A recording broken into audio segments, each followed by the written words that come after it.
Welcome everyone, and a very good evening as well. Hope everyone had a wonderful day, a wonderful evening. So today we have a flight from Madrid in Spain to Venice in Italy, around 2 hours and 10 minutes that we need to fly today. And I see that Eddie is already here. Welcome, welcome. So this is the airport in Madrid. The first time I see this airport, I even didn't know this was part of the airport. So we do a quick tour, and it's very green and very nice. 2 runways at on this side, or 3 even.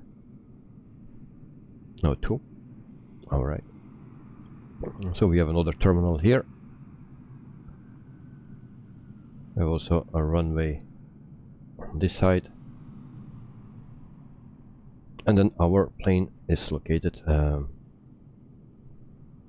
at this side. I think this is the older part. A Magic Booster, yo yo yo! Magic Booster, welcome to the stream and to the chat. I hope you are doing fine. And greetings from your neighbor country in Belgium. And so every time if I go on drone view and I want to go back, then we see that the jetways are broken. So this is the airport. It's a standard airport that comes with a simulator, and this is our Pmdg Boeing 737-700. Magic Booster, a week ago you were in Brussels. Oh, very close to me then. I live not so far from Brussels, like 15 minutes from Brussels airport. And so this is our plane. We actually don't need to prepare from the outside. You do everything from the inside. So first I will show you our navigraph. So we fly from the left, bottom left, to the top right. So from Madrid to Venice in Italy. And then we can prepare our plane. So first things first, battery. And we have also external power, so we turn that on. And then also the adheres. We align that, and then we can go to nav, like here. And then we can also turn on some lights, put on the logo light, like this. And then we can actually go to our FMC. The first thing what we gonna do is refueling.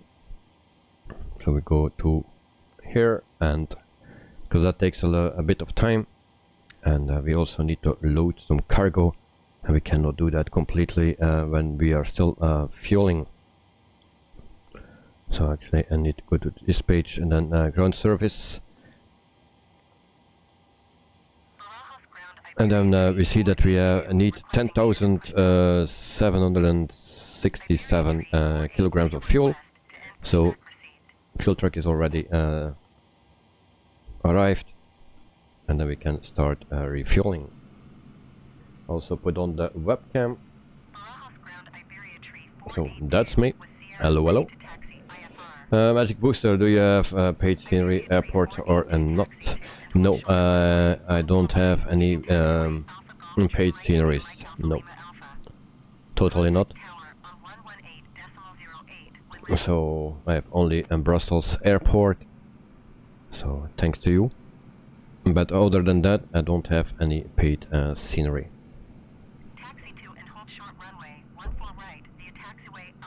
So we go back to our inside of the plane, and then we can go to the init page.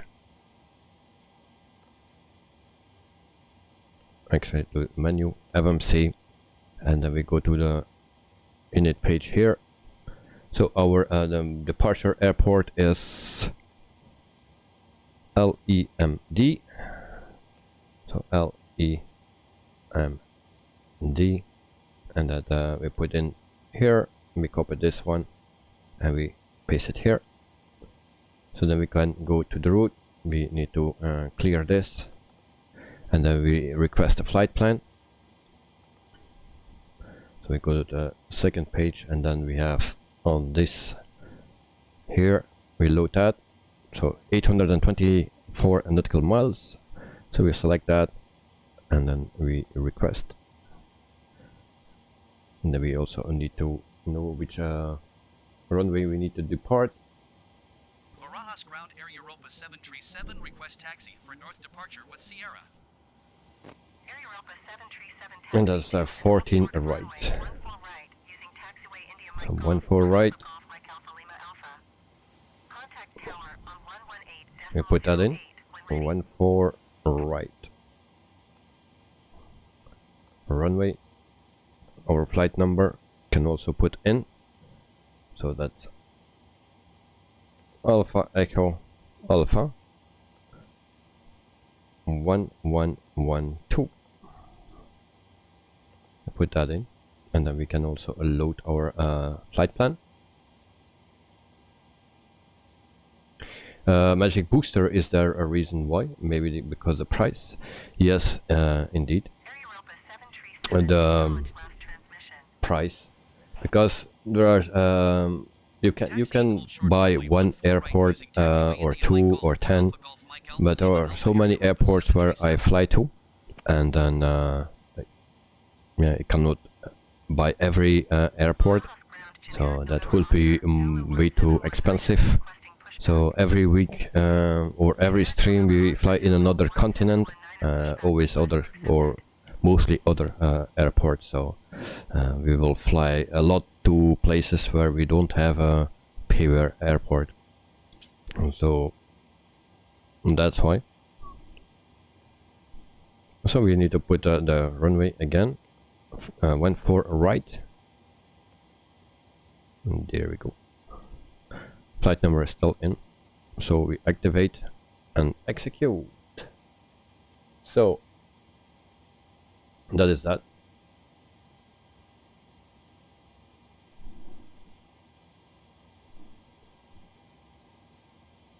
Magic Booster, it changed a region to Turkey to buy.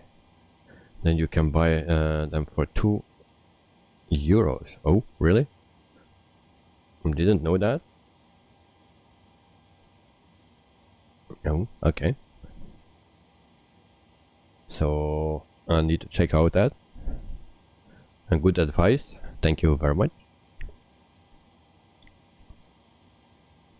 So we go continue. We see our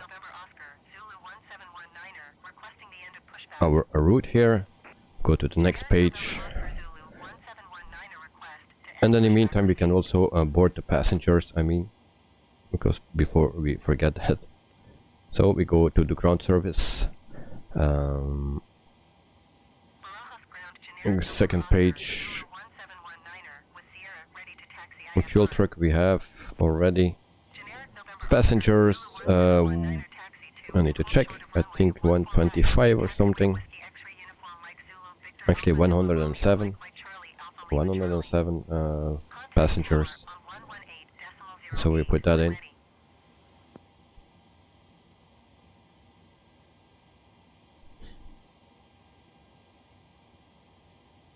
And then we try to connect the jetway.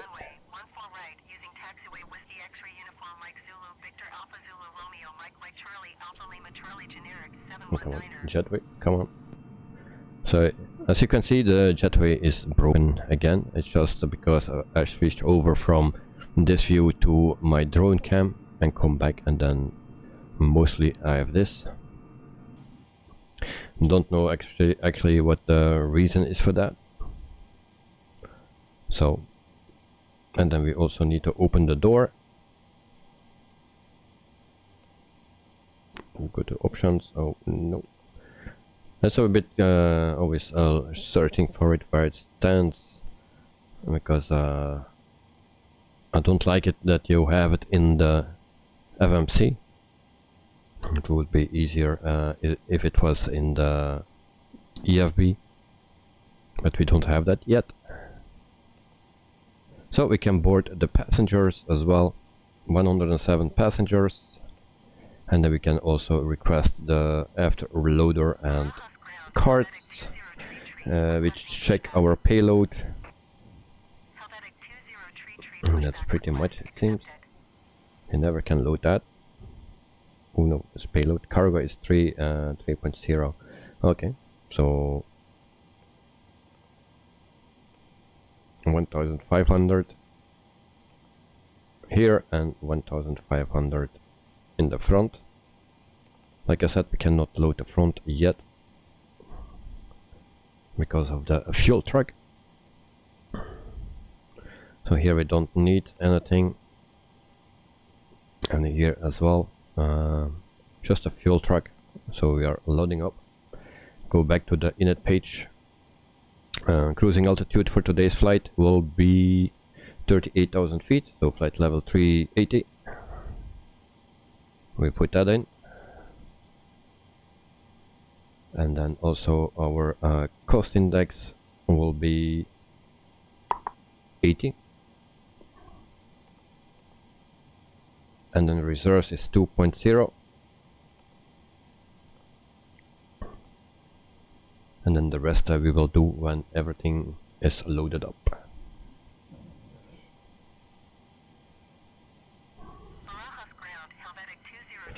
So in the meantime we can also set altitude to 38,000 feet.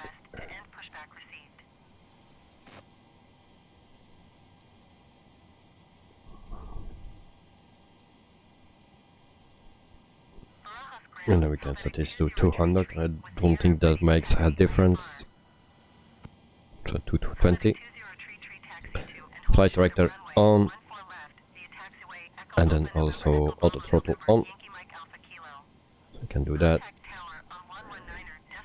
In the meantime we go here to our top panel. Fuel pump on. We need that for the APU. I also need to load in a looker tool actually, and then the seatbelt signs can come on. Sometimes hard to find where to click. So there we go. And then window heat can come on as well, and then electrics we put on. Like I said, 38,000 feet, we put that, and that's what we need. So for now we are good here.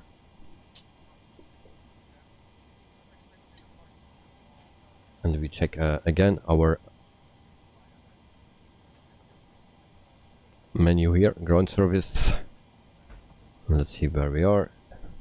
So fueling is almost done. Boarding 53 passengers already in the plane. We need 107. And then actually we need to push start, so they start loading now.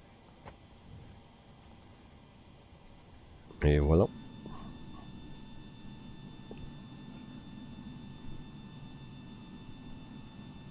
And so the weather looks very nice, only the temperature is a bit hot. We have a temperature of 39 degrees here in Spain, in the center of Spain. 39 degrees, freaking hot.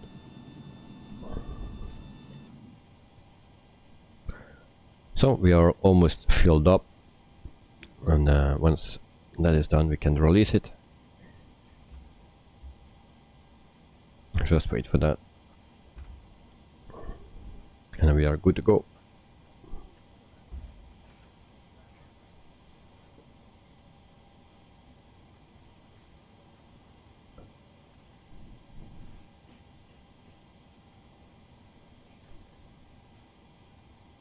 So there we go. So we release that, and then we can go to the cargo. We request, and voila. Then we wait for that, and then we can continue.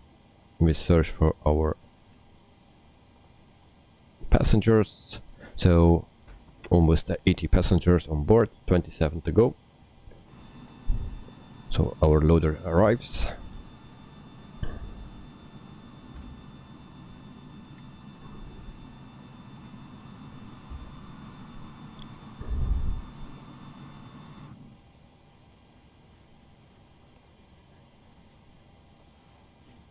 So it's connected. Now we are waiting for the cards. They are coming very slowly. So this is the last flight of this week. Next week we are back. We have a flight in the US with the Phoenix. And I will call it a Lanok flight. For the people that know him, will know what I mean. It's already said yesterday, but let's call it a Lanok flight. So the cards are arriving, and we just wait for that, and then we can start loading up. And why this is stopped again. Alright, let's continue. Your subcompact, welcome to the stream and to the chat, mate. Hope you are doing fine and you had a wonderful day. And it's the beginning of the weekend, so always nice. So we started, I just started. Oops.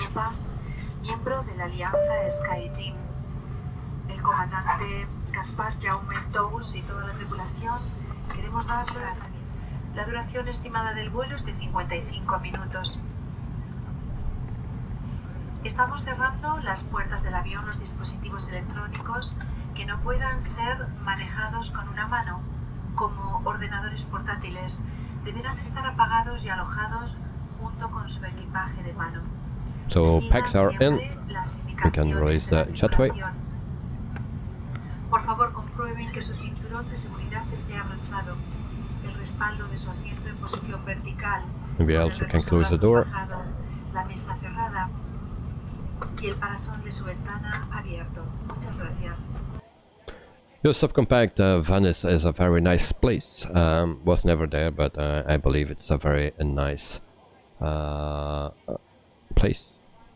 So unfortunate, it's sinking. Oh, didn't know that.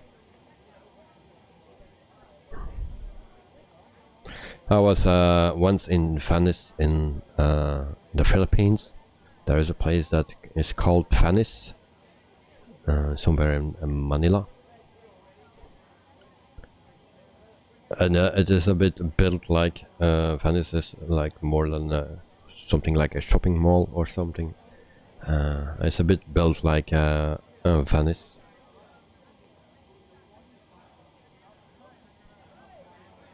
So back to here, and I'm just fooling around, it seems. So passengers are in, and we're just waiting for a loading, and then we can continue with the flight. Actually, we can already go to the legs page, and then departure, runway 14 right. And that's what we need. And then also Pinar 3B. So we go to the Pinar 3B. There's this one. We execute that. So we go back. Arrival. That will be in 22 left. We have no ILS for that. So RNF 22 left. It always can change. Your subcompact, yes, I know about that mall. Yeah, in 2019 I was there. So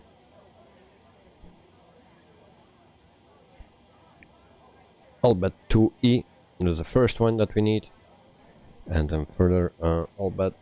There is nothing more than that. Adosa, no. And we execute that, so flight plan is in. So we go to the next page, we check for discounts.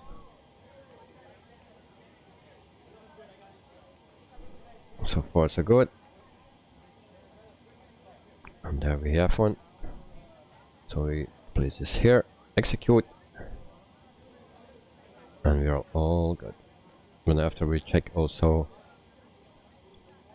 our map, we go back here, ground service, go to the last page. We're almost loaded up. And voila, almost done. And we can release the loaders and the cards, and then we can continue with setting up the plane, and then we can get out of here. It's very hot here, 39 degrees, so very hot. Next week it will be quite the same here in Belgium as well, so I'm already afraid of that. So we release the cards from the back and also the loader, and then we can also release the front as well.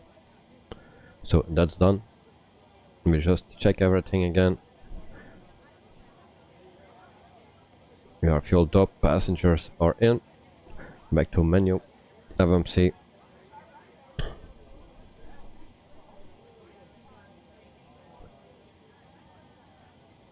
You subcompact, you were never there. Okay. There's a way too many mega malls in the Philippines. There's way too many. Oh yeah, I saw already a few of them.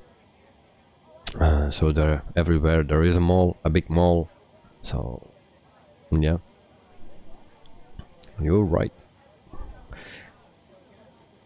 So planet fuel 10.9. We put that in, and then we also put this in, and then we can calculate, execute, page 2, everything fine.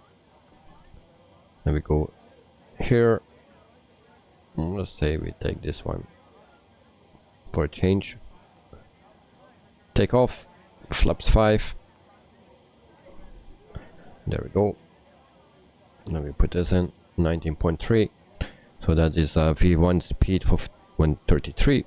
VR 135 and V2 137, so that seems to be alright.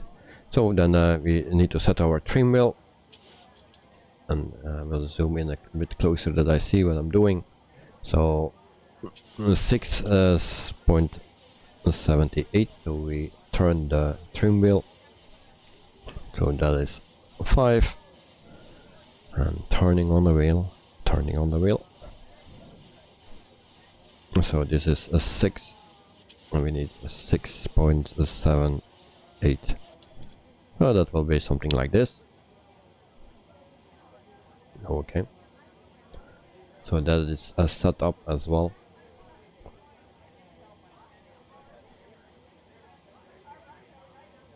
Et voilà. Everything is set, and then we can start up our APU. So we do that now. APU is starting, and for the rest we don't need anything now. Our transponder, and that's what we need. There we go. Lights we don't need for the cockpit. Slide enough. Your subcompact, a mall in the Philippines has everything you need: groceries, food, aircon, and even a church. Yeah, well, that's one thing that I see a lot in the Philippines, and there are churches everywhere, big ones, new ones, you know, everywhere. So, and yeah, the big malls or a mall has a bit of everything. So that's true.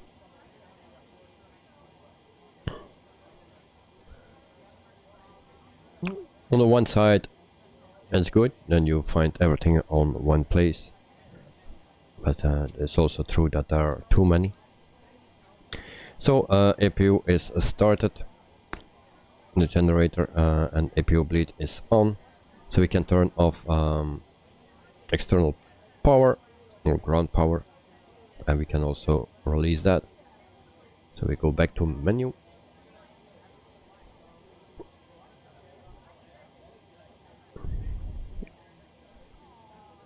and that is not working. Alright, so I need to go back to this view, and then we go back to ground service, and then we can release ground power, and there it is. Okay, and we check everything again. The yaw damper is on, and then we can put on the fuel pumps as well.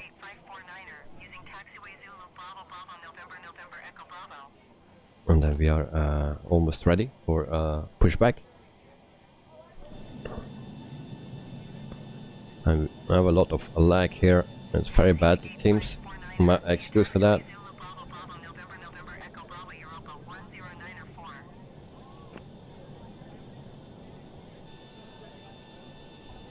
And then we plan our pushback as well. Actually, I need already a lot of time to do that.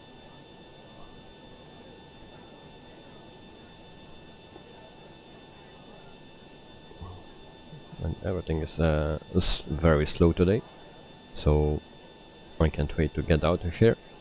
It's too hot for everything and everyone.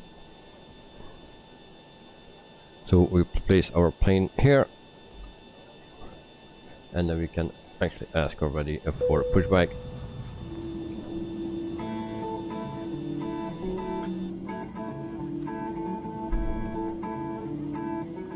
Señoras y señores, bienvenidos a bordo del avión Airbus A330. Antes de despegar, procederemos a darles información sobre su seguridad. Here is subcompact. When you were in the Philippines, you will be at Jollibee, or the mall 90% of the time. Yeah, what else you can do though, actually? When Jollibee, I went there many times. Yeah. Durante las fases de despegue y aterrizaje, el pasillo y las salidas de emergencia deberán permanecer. So packs are off, that's all good, and then we can start our engines and do the pushback. First of all, we need to remove the shocks. So shocks are removed, and then we are good to go, I believe. Oopsie whoopsie. That was not the intention. We go just a little bit back, and there we go.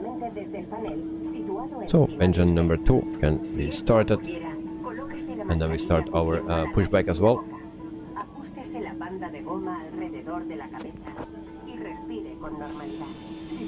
So there we go, pushback. And engine number 2 is ready for fuel. That was not what I needed. Okay. Fuel added.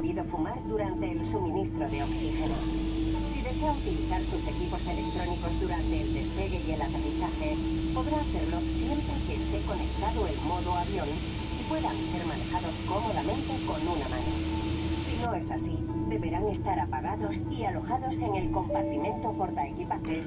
George MP, welcome back to the stream, mate. Hope you are doing well, and I hope that you had a wonderful day. Correctamente abrochado y el parasol de la ventana deberá estar abierto. Si su asiento dispone de reposapiés, deberá estar recogido. Encontrará una tarjeta con información de seguridad. So engine number 2 is stable. We can start engine number 1. Relevante para su seguridad. Es importante que sigan las indicaciones de los letreros, así como las instrucciones de la tripulación. So George, hello everyone. Hello with the balls. So thank you very much, mate. Tampoco se permite el uso de cigarrillos electrónicos. Gracias por su So we need to add fuel. Just forgot for 1 second. And then we also need to check our plan, because I also forgot to do that. I think it will be okay. but you never know.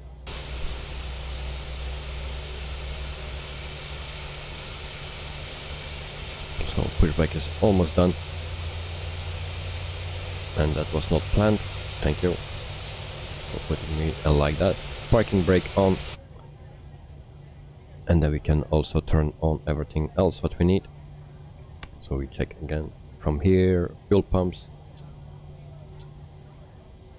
There we go. What else we need here? So generators on, and then we also can put on the packs on auto, and then APU bleed off. Also APU can come off as well.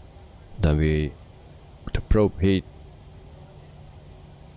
and I think everything is set.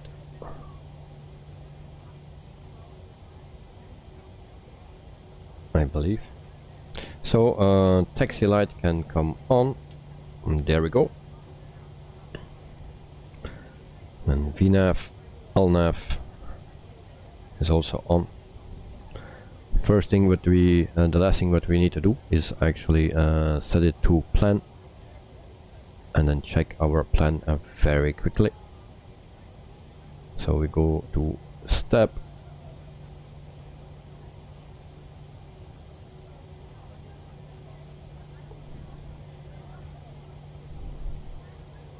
I need to zoom out a bit.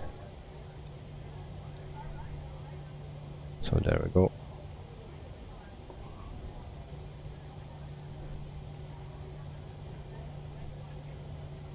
It looks nice. A lot of waypoints today. And then we see our top of descent. And I need to zoom in again, so we can see it better. Hey, there we go. Voila. So flight plan is ready, is good. So we put this back on the map, and then we are good to go. RTO for the auto brakes, that's set. And do we have brake fans here? Don't actually remember anymore. But hey, flaps to 5. That's 1, 2, and 5.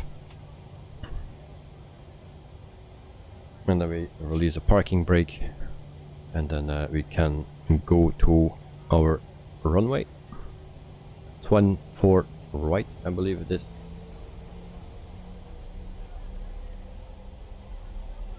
So we are ready for taxi.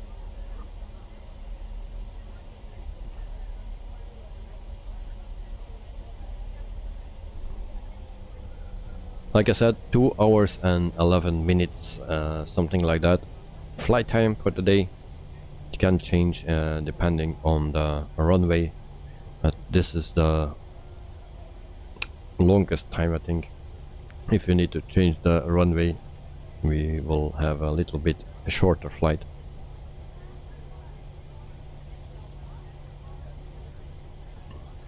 And I think this is the old part of the airport, and then we go to the actually to the new part, or at least in that direction.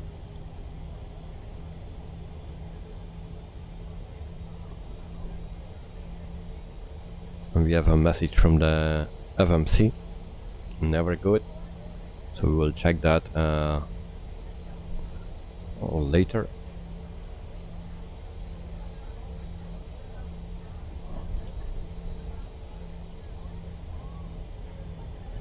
So flaps are at 5, that is set, and I think I need to check my V speeds again, like always.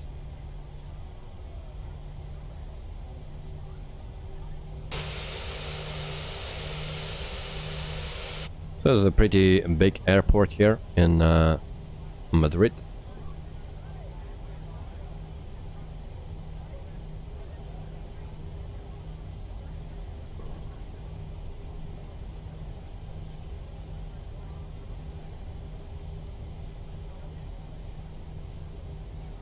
So this is the airport. It's a standard airport that comes with a simulator.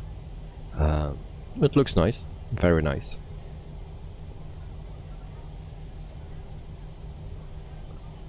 So if someone knows what the new part and what the old part is, let me know in chat. And I think the terminal that's coming up there is the new part, and there where we started is the old part. But I can be wrong.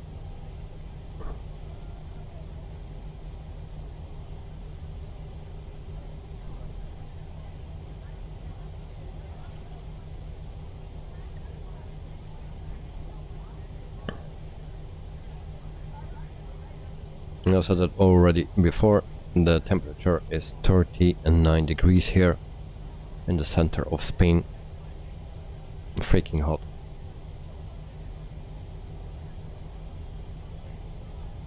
But there are other countries where it is even hotter than that. We Europeans are not really used to it.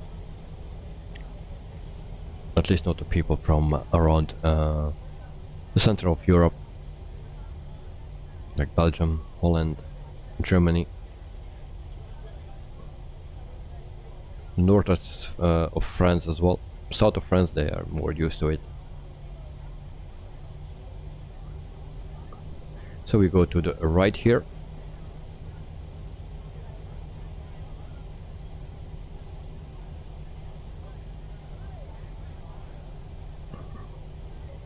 Normally I don't stream on Fridays, but now during the summertime I will stream every 2 weeks on Friday. So this week is the first. Next week there will be no stream on Friday, and then the week after again on Friday.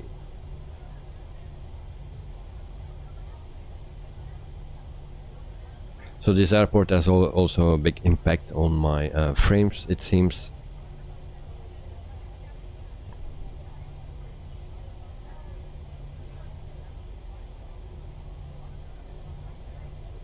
And then let's check if we have a message here.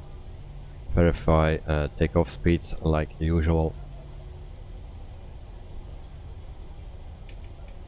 And then we go to the left again here. It's a bit strange. Also can go straight.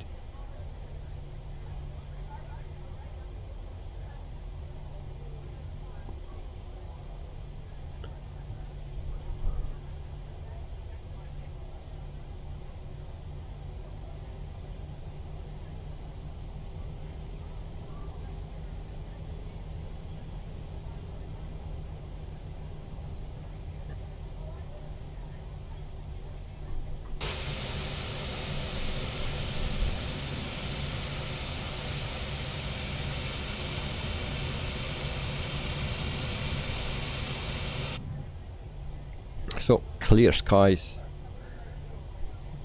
very beautiful weather to fly, and sometimes I like just more a bit clouds and rain and storms to make it a bit more challenging. But the landings are already hard enough for me in those conditions that we have now.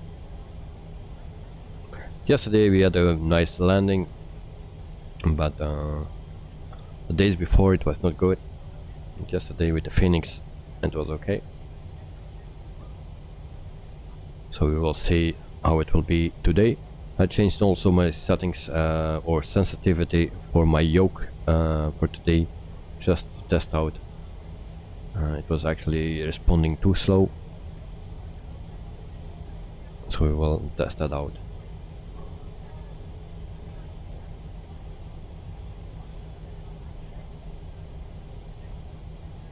And once again, if we have a longer flight, we have also a long taxi.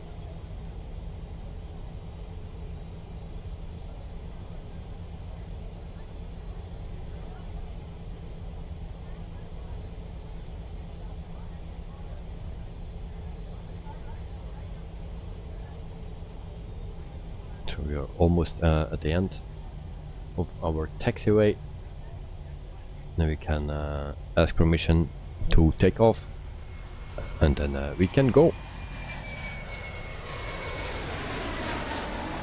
Arman, welcome to the stream. Thanks for the subscription, mate, and welcome to the family. I hope you enjoy it. So we go to the right here. Ryanair 5317 requesting pushback. Ryanair 5317 pushback request accepted.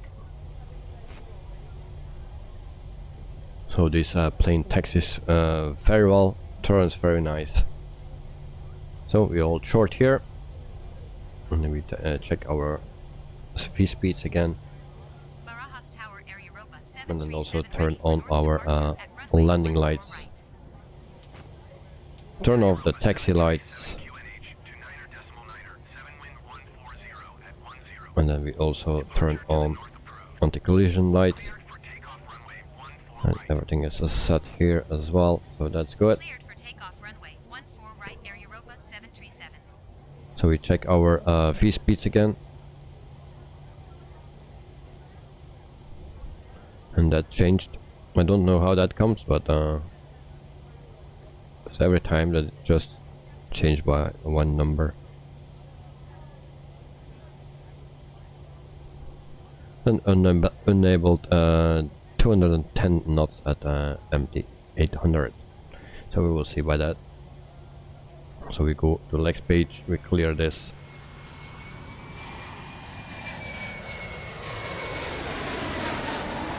So Aman, welcome again. We have also 2 times the messages here on the screen. So Arman Khan 000531 subscribe to the channel. So thanks for joining. I really appreciate it. So we are ready for takeoff. So we line up with the runway, and then we are out of here. So we're flying to Venice in Italy.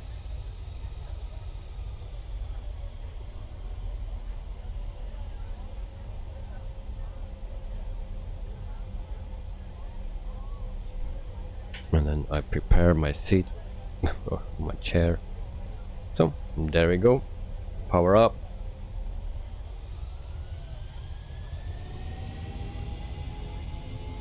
Dog up.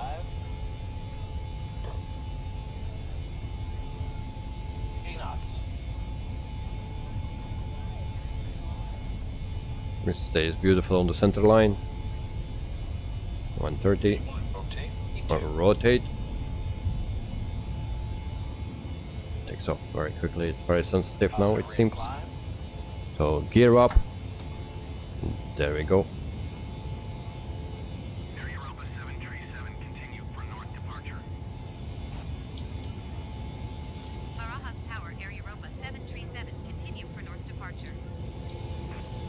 So 2,000 feet already.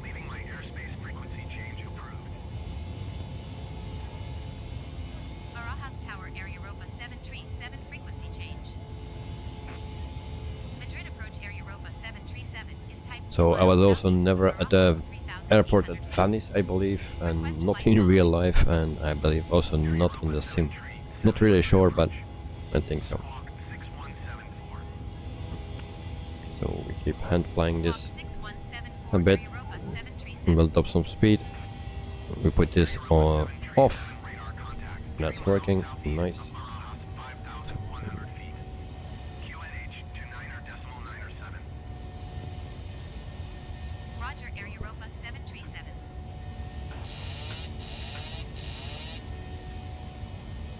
So, autopilot on, I believe. Alright, so there we go. And that is the view that we have if we leave Madrid in Spain.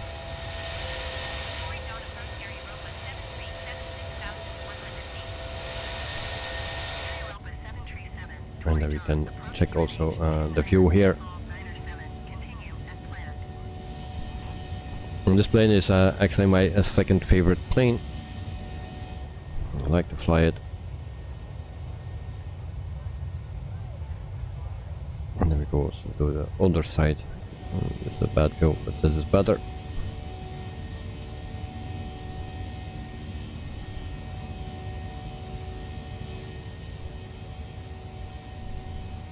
No, 7,000 feet already.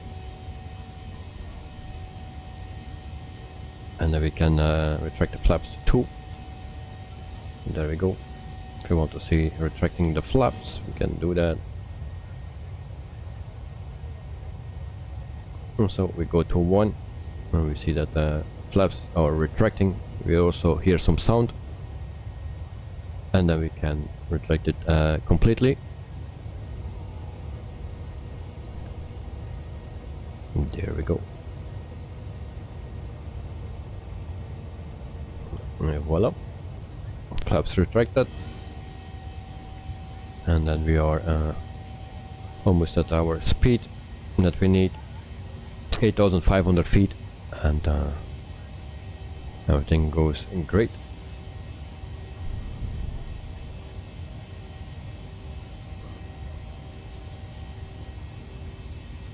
I can also show you Sim Toolkit Pro, also a free add-on. You see that we are here in Madrid, and we fly over Barcelona, then we go to France, we pass around Monaco, and then we go to Venice.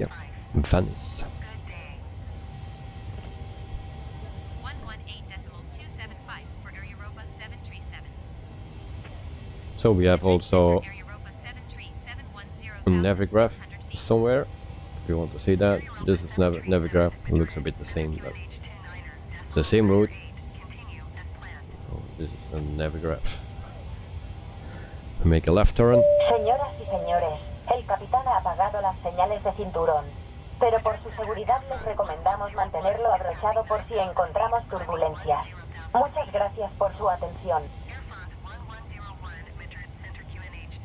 So Air Europe is actually a Spanish company. So you can see it here. So that's why they are speaking Spanish. 12,000 feet, lights off. And there we go. La tripulación pasará en primer lugar para que puedan solicitar sus platos calientes. Solicita la tarjeta Visa Europa Suma con la que acumulará millas por cada compra que realice. Además, se unirá a nuestro programa de fidelización directamente a nuestro nivel Suma Silver y disfrutará de 16.000 millas de bienvenida. Visa Europa Suma, la tarjeta que le da volar muy lejos. Muchas gracias y disfruten del vuelo. Ladies and gentlemen, this is the Senior Cabin Crew member speaking. My name is Sergio Torres. For your comfort and safety, please keep your seatbelt fastened whenever you're seated. Be careful when opening the overhead compartments as the contents may happen during takeoff. We will shortly reoperate you our Barranca service. The crew will be coming around first and take your order for conditions. Thank you very much and enjoy the flight. So that was the announcement, and then we can concentrate on all the rest. 16,000 feet and no problems.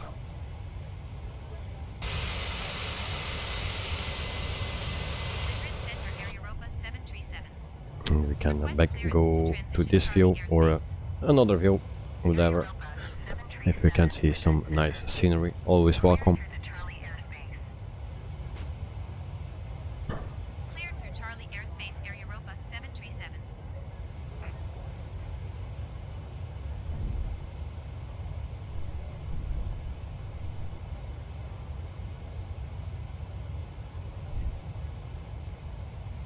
Madrid Center Air Nostrum 8762 is at 7,000 feet, climbing 10,000 feet. Air Nostrum 8762, Madrid Center QNH 29er, decimal 9er. And we go to standard. And then we are completely done. We just can wait until we are at cruising altitude. I didn't set my clock for today because last time we fucked up. We clicked something and then the letters were green, the numbers were green, and then I grabbed something to drink. 1 minute later I came back and then everything was going 4 times faster. So yep, we don't touch that anymore.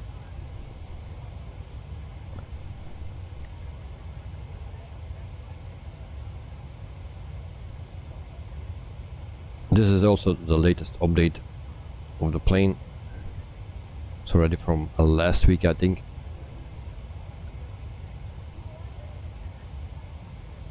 Or maybe the beginning of this week. So 21,000 feet. Everything is going wonderful.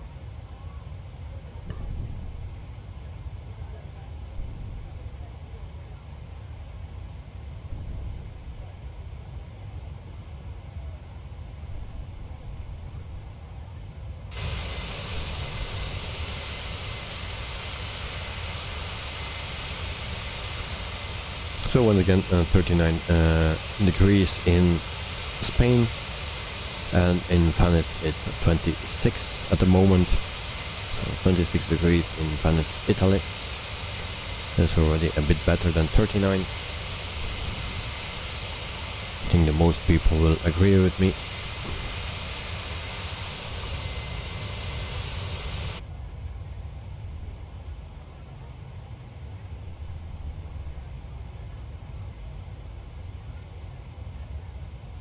So I hope my yoke is not too sensitive now. We'll see that when we land. And if I land badly, then I have a very good excuse. So auto brakes can go up as well.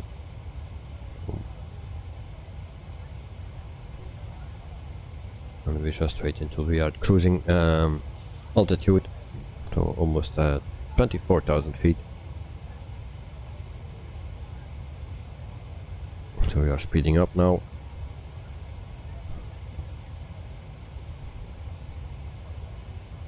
And then we see also some hills.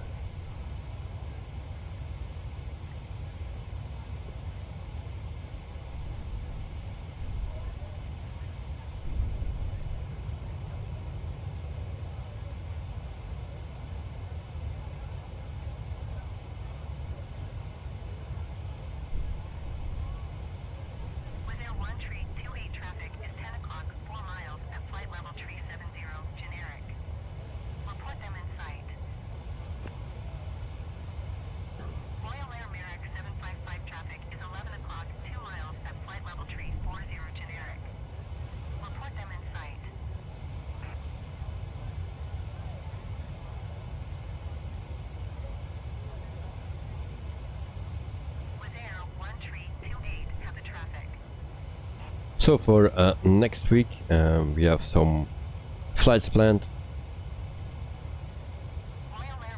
There's actually 3 flights, I believe. No, 4 flights that we have next week. So on Monday we have a Lennox flight coming. Lennox is actually a guy that is frequently in my stream. We have something special for him. So we do actually a flight in the US, and we depart in Denver. So that's the departure airport. Then Tuesday, then we fly with the 737 again. Monday is the Phoenix A320. Tuesday the 737, and then we fly from Brazil to Argentina. On Wednesday we fly the 146 from Just Flight, and we depart in Malaga, Spain, where we landed the last time with On Air company manager, and the destination that we don't know yet, depending on what cargo we find or passengers. So that's a last moment call actually. And Thursday, that's then the last day of the week that we stream, and then we fly in Papua New Guinea to Australia, and that's also with the 737.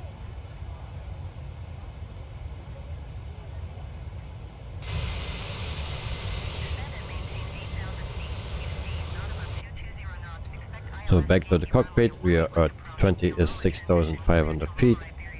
We are at our speed that we need. can climb further to 38,000 feet. So normally I set a clock, but now I don't touch it. I don't want to risk anything. After the last flight with the 737, I hope they get it away in the next update or so.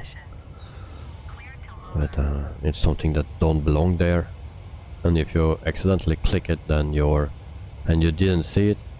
Actually, you see it when the numbers are in green, but if you don't know that, then the plane is flying very fast.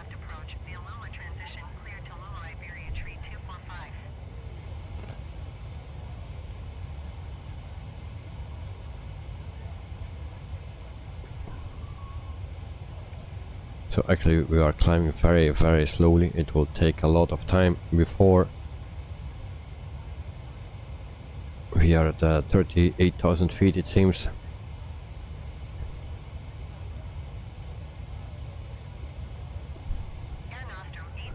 We go to program, then we can see 68 nautical miles before we reach our top of climb. So we have 8 knots on wind, tailwind. So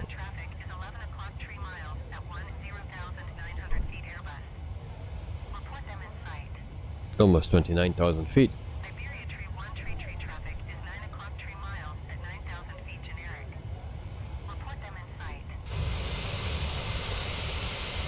So the livery for today has nothing special, a bit boring I think.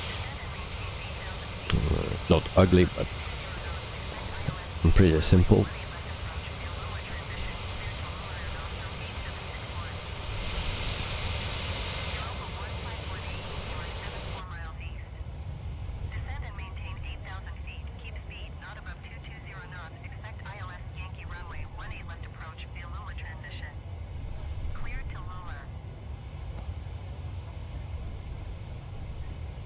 And we go back to our view here.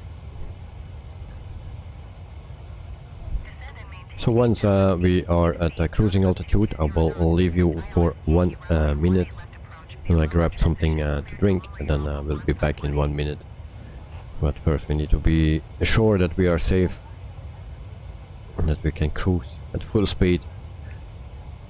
And so the exact flight time is 2 hours and 11 minutes if we land on the runway that we have planned now. If it is another airport runway, then it will be a little bit shorter, I think, like 5-6 minutes.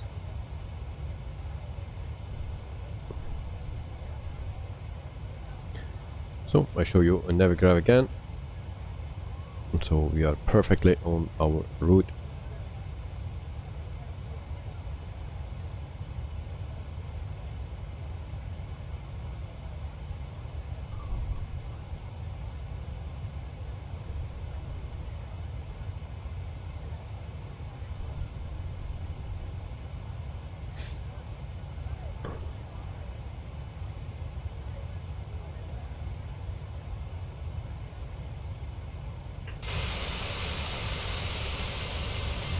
And this plane is actually very silent. It's very silent. So the best sounding airplane actually is a fly-by-wire A320. That's the plane that sounds really the best.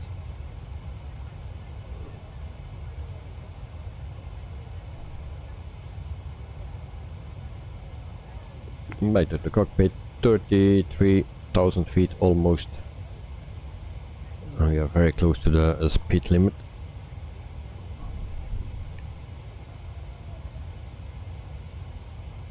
And we also are very close to our maximum power. And it stays there. I don't think that's a good idea.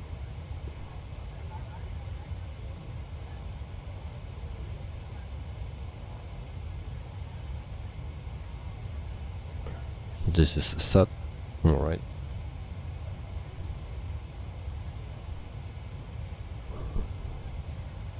So not sure why it stays so high.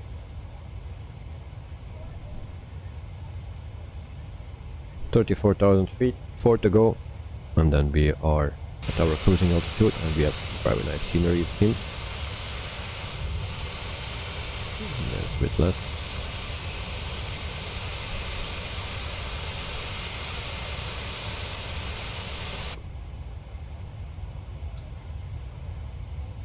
So we are flying now with a ground speed of 480 knots, and we have a tailwind of 13 knots.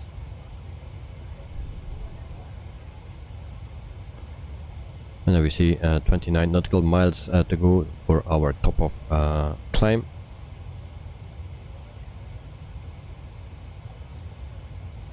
So there we have it. As we reach 35,000 feet.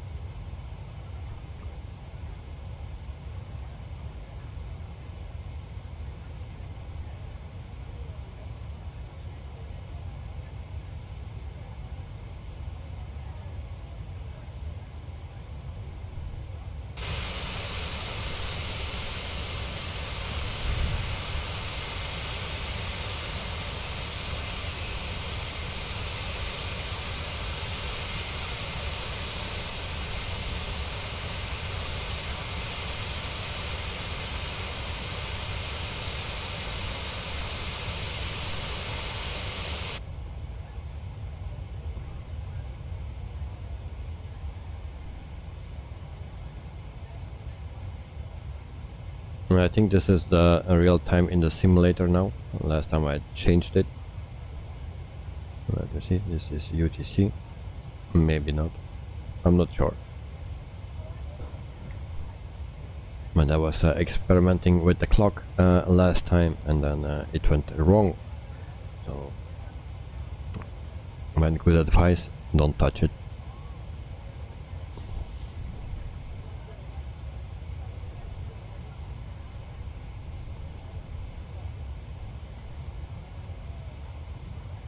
So I believe it was 824 nautical miles or something that we needed to fly.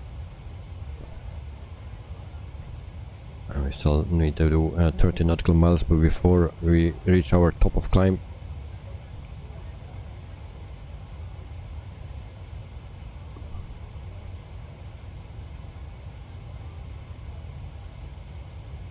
And then we can continue our way to a bit cooler place in Venice, like 26 degrees Celsius.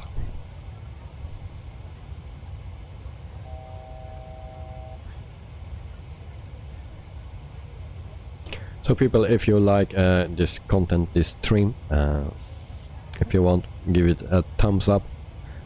If you don't like it, give it a thumbs down. Then I also know that people don't like it.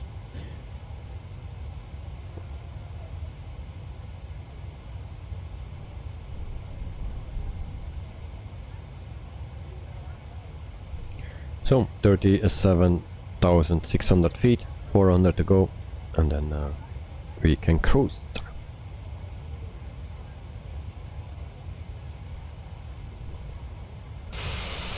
So Air Europe is actually a Spanish company. I will give some more details about it when we are cruising.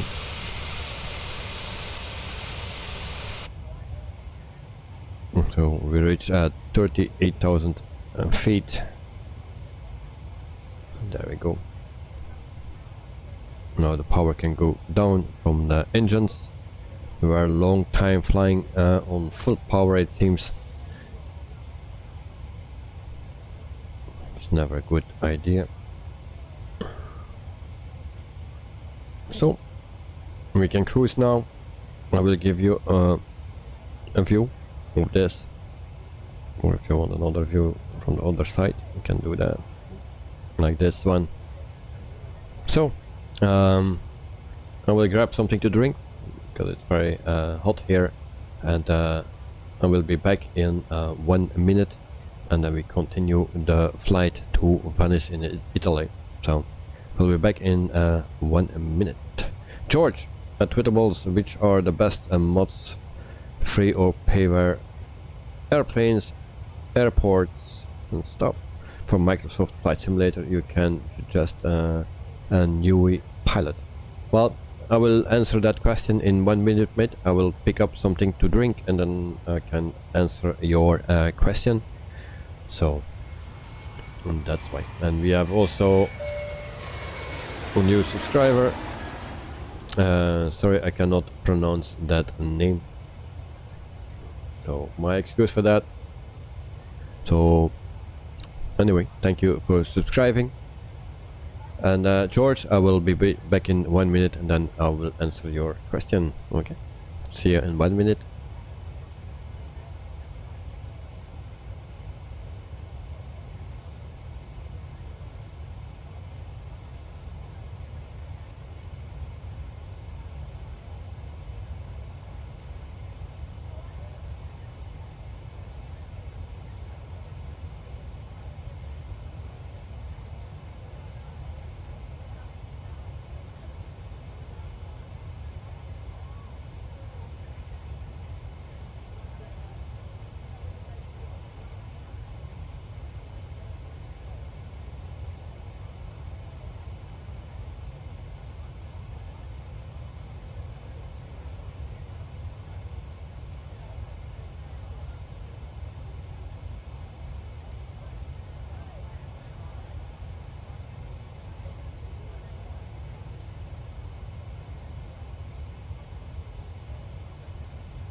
I pushed a very wrong button, as you can see. There we go.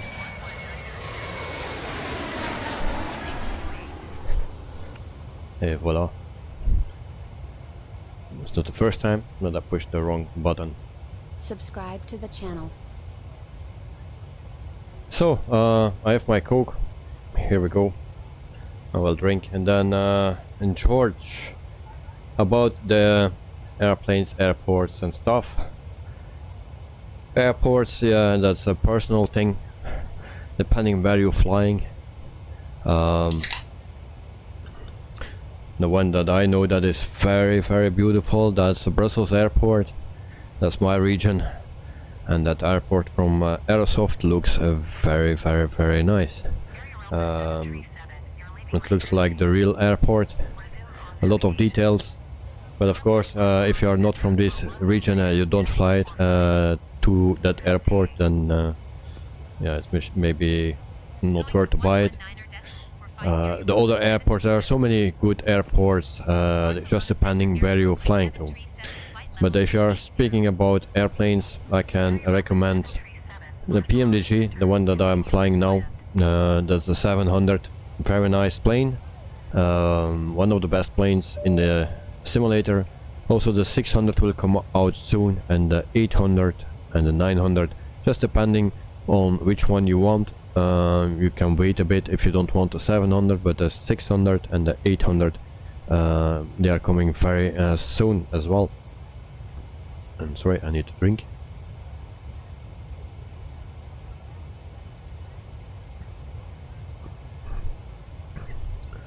But for if you are very new, there is one aircraft that is for free, that you can have for free, and that's the fly-by-wire. If you don't, maybe you already know it, but the fly-by-wire A320 is a freeware plane.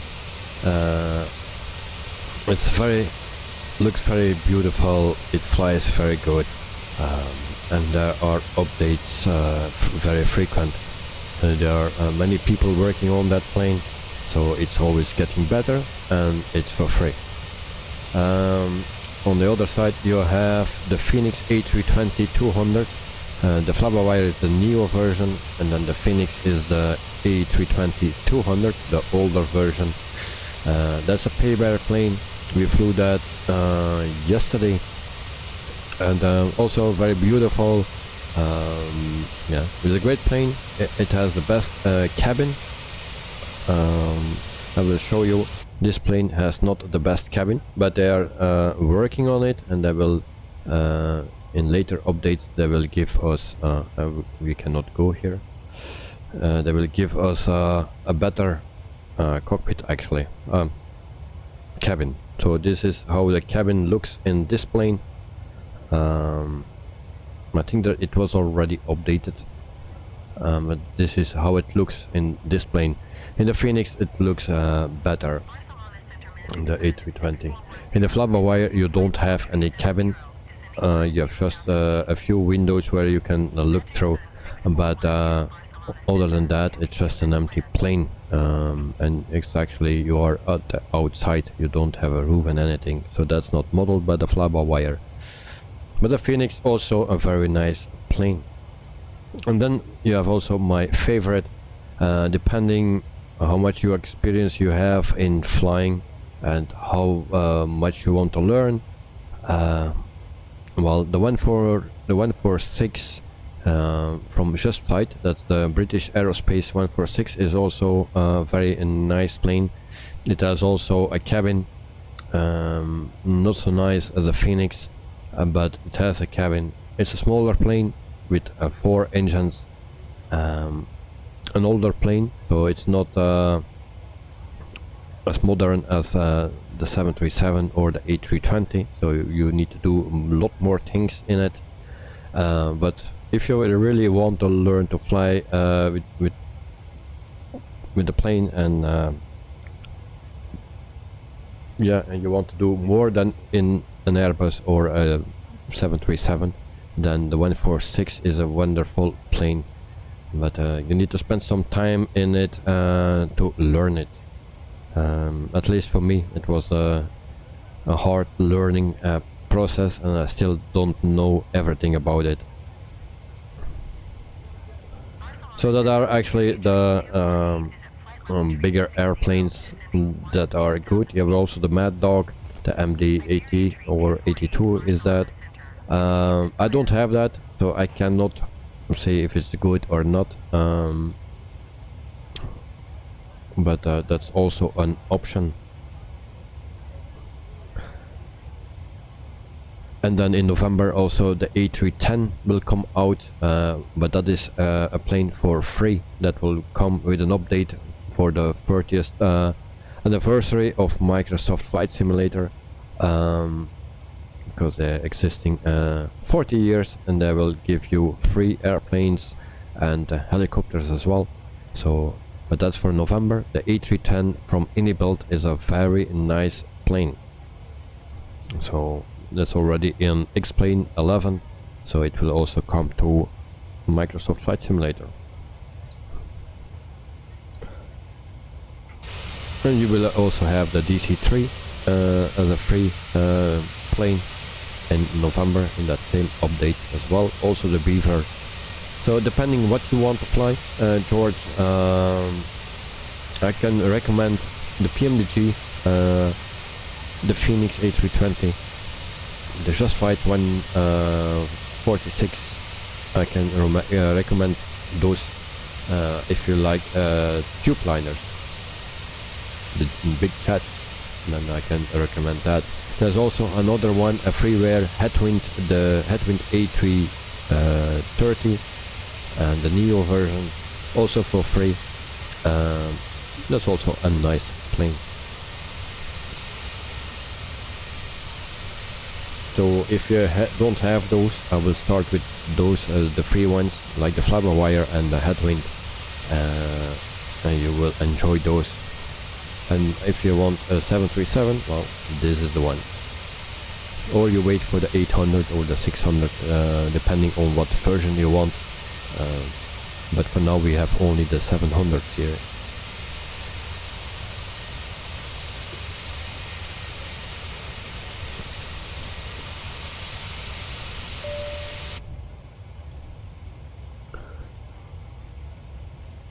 And for the rest I can not tell much because that is all what I have. There are many other things maybe or smaller planes and that are worth buying, but we mostly fly the big jets here, and other add-ons, well, depending. I'm using On-Air Company Manager. There's an add-on where you can start your own company actually, and then you have always a place to fly to, and you build your own company actually, and you need to deliver a cargo or passengers from one place to another place. So that's for air company, On-Air Company Manager. You have also Air Hauler 2, it's the same concept, and you have also Neofly, but that is for free. The other two where you need to pay. George, excellent suggestions. Thank you very much for your kindness. No problem. There are also some tools. I show you this tool. That is a Sim Toolkit Pro. You can plan flights, search for flights. You have a map. You can do a lot of things with this, and this is for free as well. So if you want a tool like this with a map and stuff where you can fly, plan your flights, check this out. Sim Toolkit Pro is this.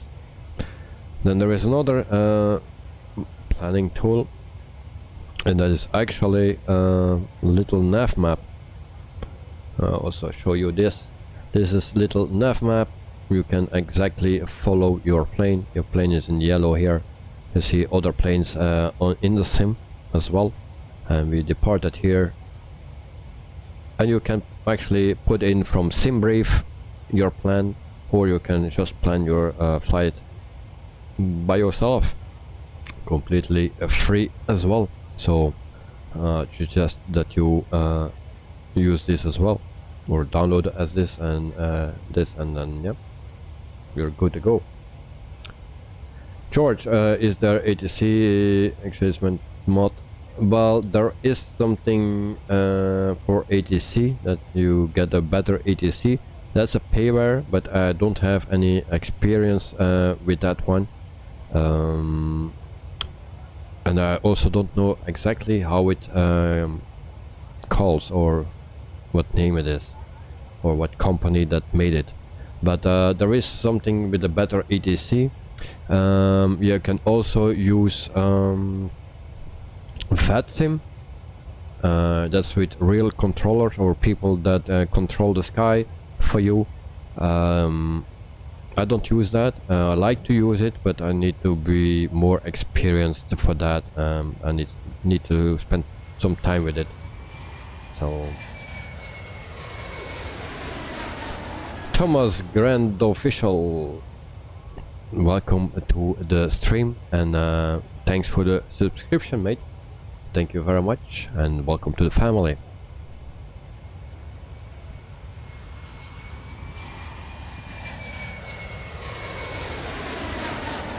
I really appreciate it that the people are joining. So George, there are a lot of things. Official subscribe to the channel. Okay. So Thomas, thank you very much, mate. There are so many things already, and there are more and more things coming. So yeah, just try to follow some forums or things like FS Elite. It's a site. They give you a lot of news updates and stuff for Microsoft Flight Simulator, also for Explain 11, 12 and stuff. So all the new things actually will come there, and they will also do a review and stuff. So it's a very nice site to follow actually the upcoming and the new things for Microsoft Flight Simulator and Explain. So there is also an A350 coming. There's also an A330 coming from Just Flight, I believe, of Aerosoft. Don't remember, sorry if I'm wrong. Yeah, There are many other planes coming as well. The 757 example, I think that's the free one, or the A350 is the free one of the two.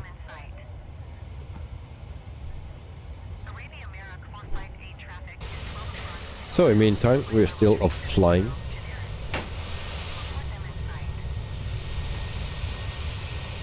And then I show you a navigraph again. So we will go over the sea now until we are in France, or just next to France. And then we will go on land again in Italy.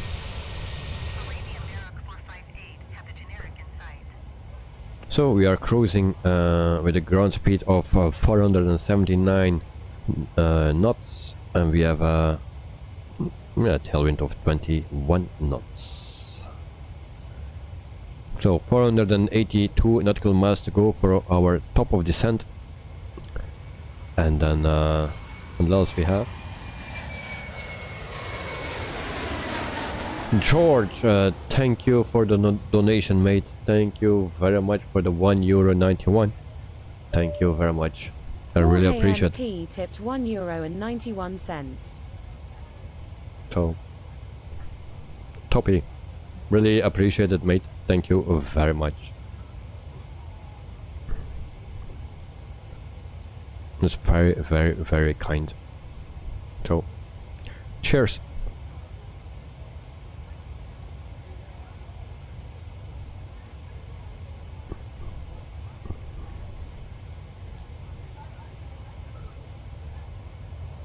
So on this side we have the seaside, and then we go to the other side, so we have some scenery.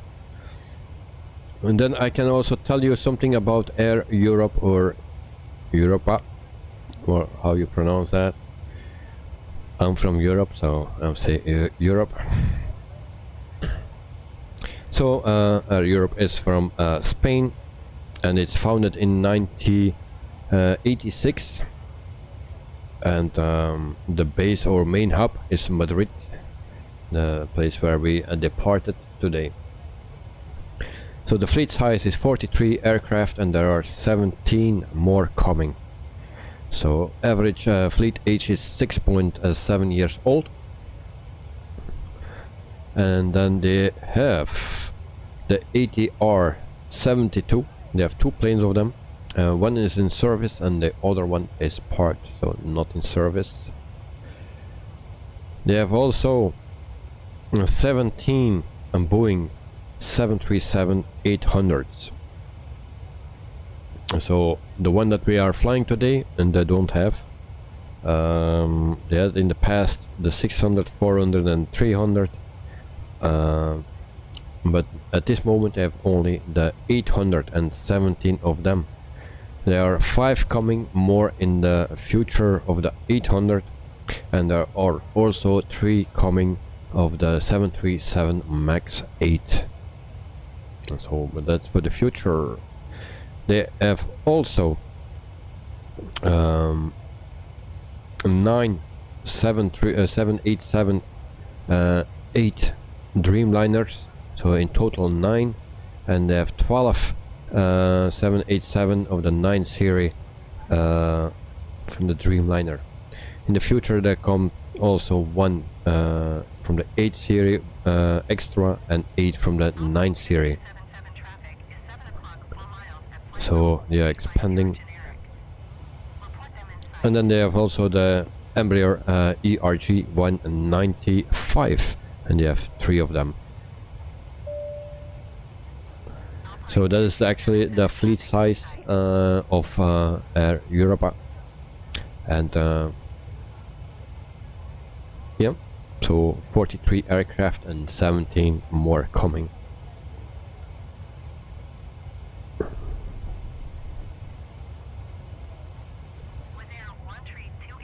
So that's the news or the info about the company where we're flying with today. For every stream we do some information, give some information about the company where we are flying with. So and we have another plane flying there. Hello, hello.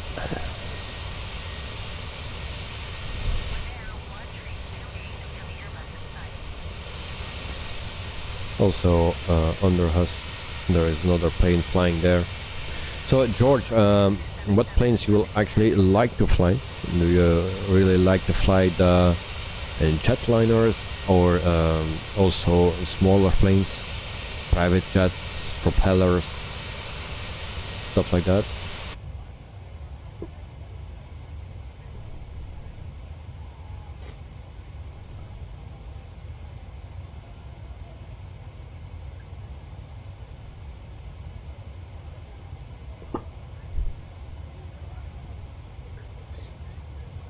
Because this one, the Pmdg 737, is actually my second best plane, or second favorite plane.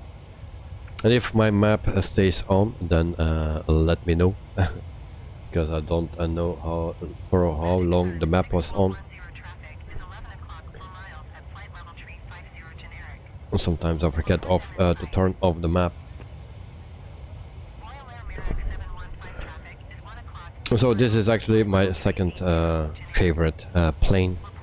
So the first one is 146 from Just Flight, because you have just more to do. George, love the 737. Well, it's a wonderful plane, mate. It flies nice. The only thing what I don't like, or is less good, is the sounds. Like the fly-by-wire A320, the sounds are great, best sounding plane in the game or in the sim. So yeah, but this one is also nice to fly. We have no iPad or flypad or EFB, how they call it, but in the future that will come. So now all the options are here in the FMC, and but in the future that we will get an EFB or a flypad here, and then we can put all options here and change all the options on the flypad. But for now we need to do it in here in the FMC. Sometimes it's you always need to go back from page to page, and it's a bit irritating, at least for me. Maybe some other people have no problems with it, but just for me, yeah, I like to have it in the EFB, but that will come.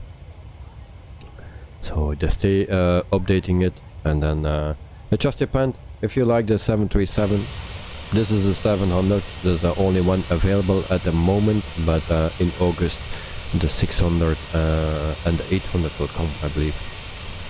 And George, the A320 is great too. Well, the Phoenix is great, but also the fly-by-wire. I don't know if you have the fly-by-wire, but the fly-by-wire, if you don't have it, try that first, and it's free, and you will see that a wonderful plane.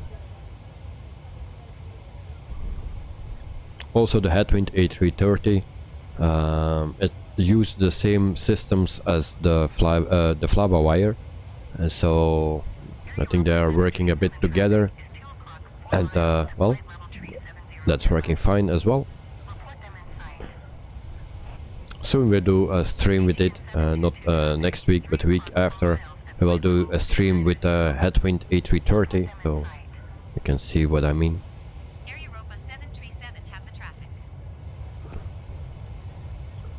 And the same week we will also do a stream with the fly-by-wire.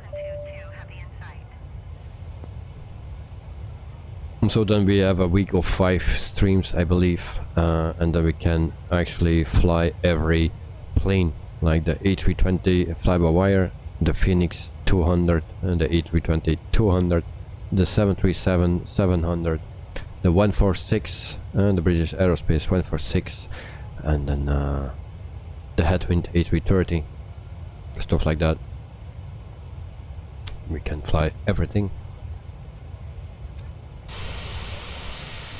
I never flown the Dreamliner because that is not a great plane, the standard one that comes with the sim, and I didn't want to spend some time in it to learn it, because I don't know how to fly.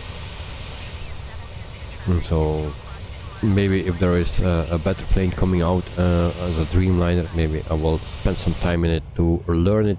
I also needed to do that in the Just Flight 146. And in the beginning I hated that plane because it was so difficult, but now I love it. Magic Sun 6410 have the Airbus in sight.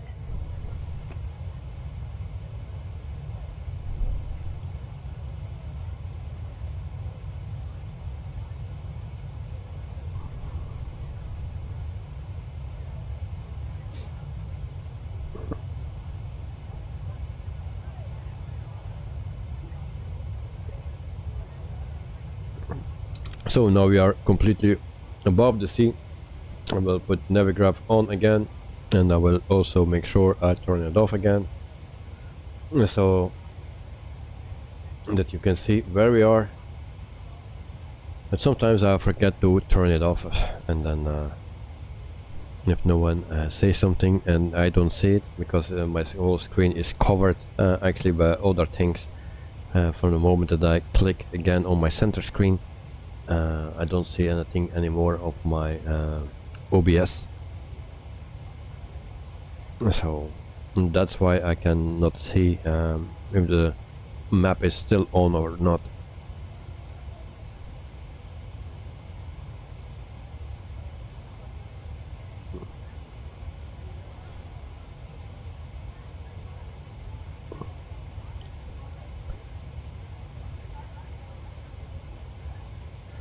Ivan Pro Gamer 616, hi again. Do you have a good flight? Welcome to the stream again, and I hope you are doing well. And yes, we have a good flight. We fly from Madrid in Spain to Venice in Italy. It was way too hot in Spain, so that's why we leave there. It was 39 degrees Celsius in Spain. Too hot, mate. At least for me. And in Venice it's 26, I believe. So that's a bit better. Or a lot better.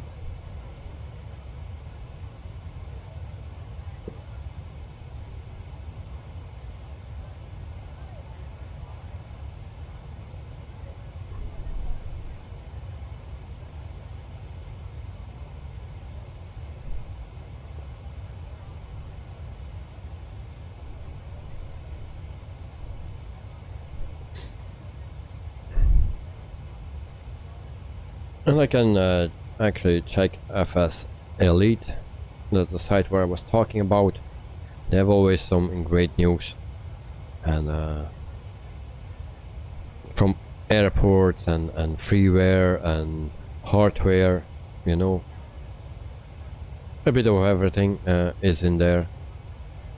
But at the moment there is not much news to tell. So it's a bit quiet actually, but in the future there will be more and more news, more and more content coming. So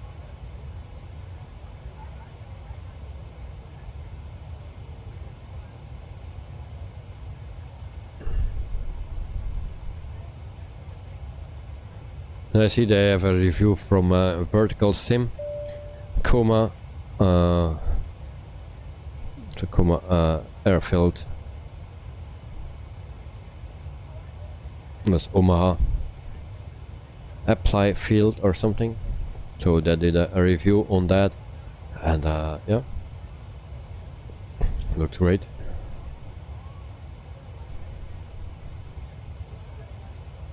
And then they have also a video about fly-by-wire, the hydraulics and aerodynamics progress video. And they have also an unboxing video about Honeycomb rudder pedals. So if you are interested in those things, then you can always see those videos and articles and read it. So there's a lot of information that you can find there.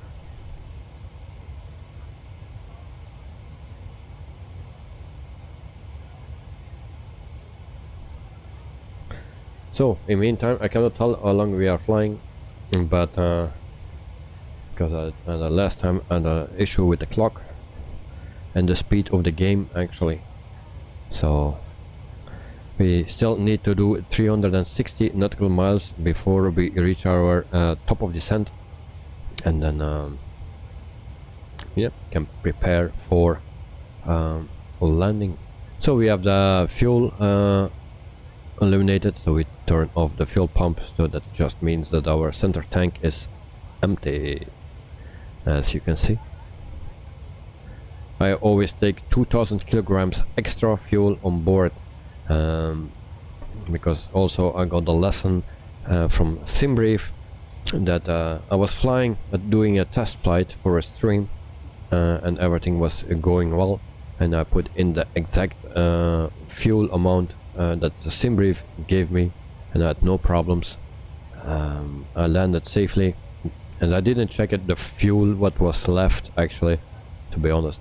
But then in the evening, when I was live streaming that exact same flight, then even before we reached land, way before actually, I run out of fuel. So, and I set up everything correctly, the fuel the same as the flight before, so yeah, everything was the same, but we run out of fuel. That was a little bit of a bummer.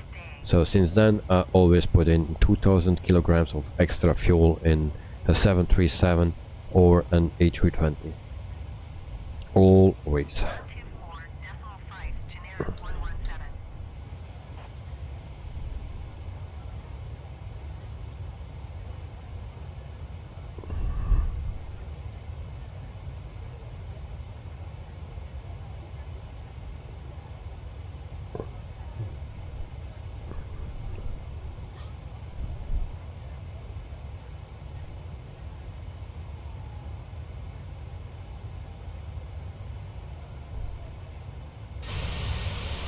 So now we are flying over the sea. We have nothing of the scenery anymore, just a bit in the background, but that is it. So also the sun is going under or going down. I don't know where the sun is now. There it is. But I believe we will land before it's dark. So flight time 2 hours and 11 minutes. Something like that. So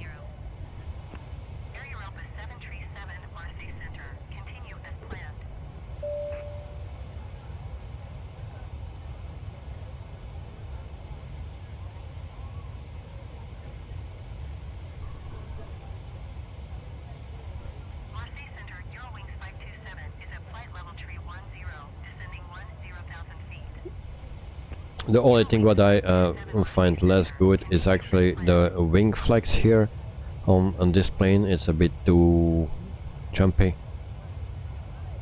That's my personal opinion. I think the wing flex of the A320 fly-by-wire is much better, but that's just my opinion. So now we cannot see it, but sometimes we have some wing flex, and then you can see what I mean.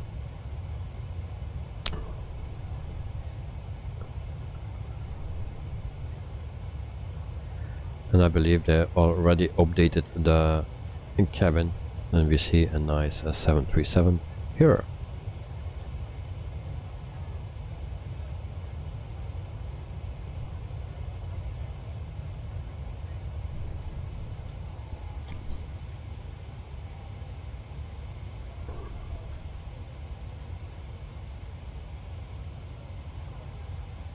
So today we are flying with the yoke. I always do that in the planes that have a yoke. I'll fly the yoke, and with the planes that have a joystick, I will fly the joystick. but I changed the sensitivity of my yoke, so we will see how that will go on a landing. It will be interesting.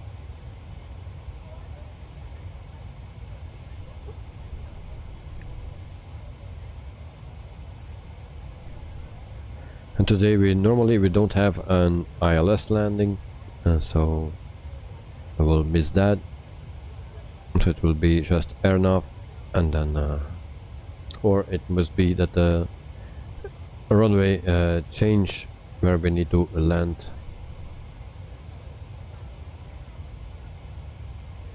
But we'll see that later.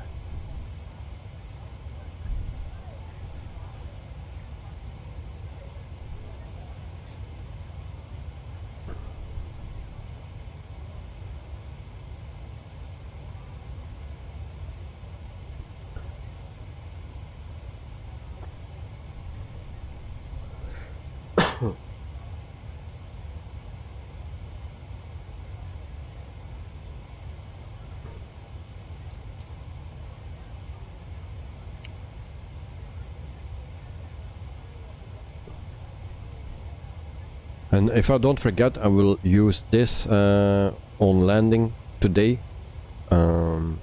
Just want to see what I can do with it.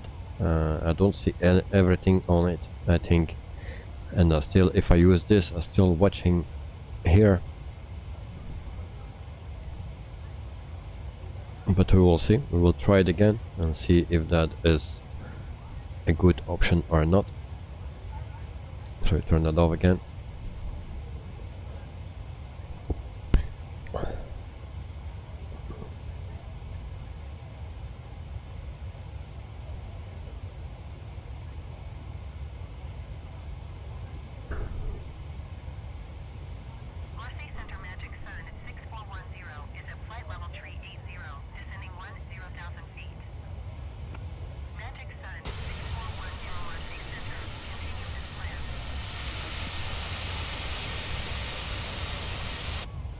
Always nice to hear the wind.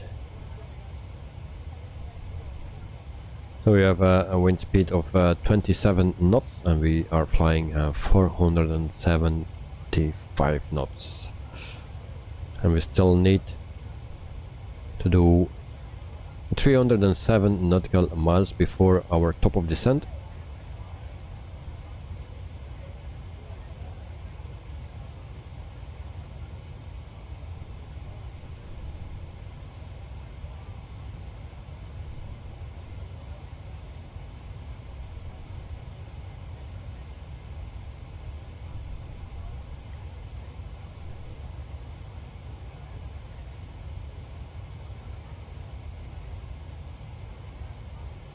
And normally I was planning to land at runway 04 left, I believe, or right. Actually 04 right is the only one with ILS, it seems.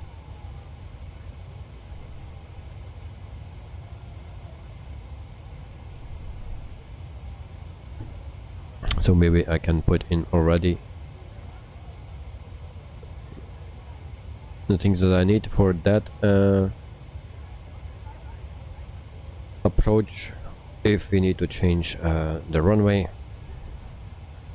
So that is 109.95. So 109.95. We'll put that in. Yeah, voila. And then our course is 039.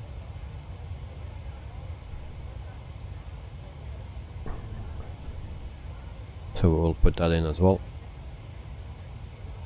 just in case. And then we are already prepared.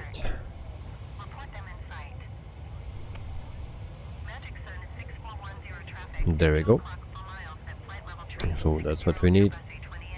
And normally we land now at, and I need to check what runway we land.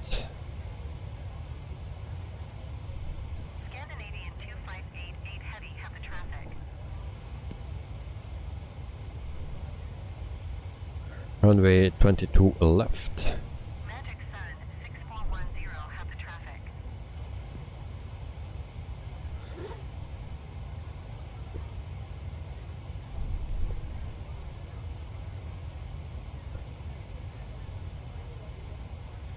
Okay.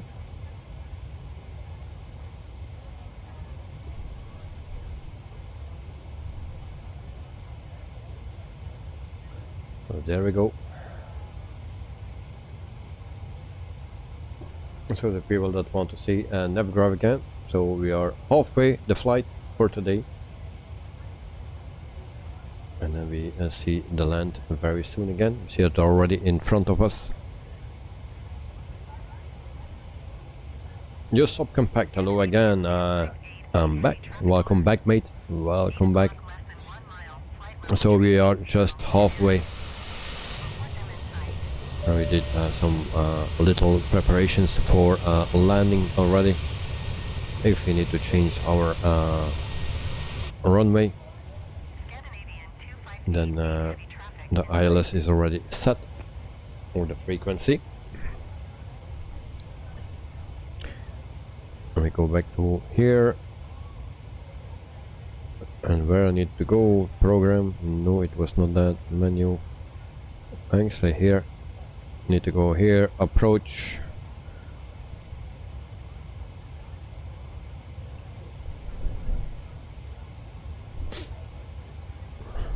so we can actually land at 131 knots.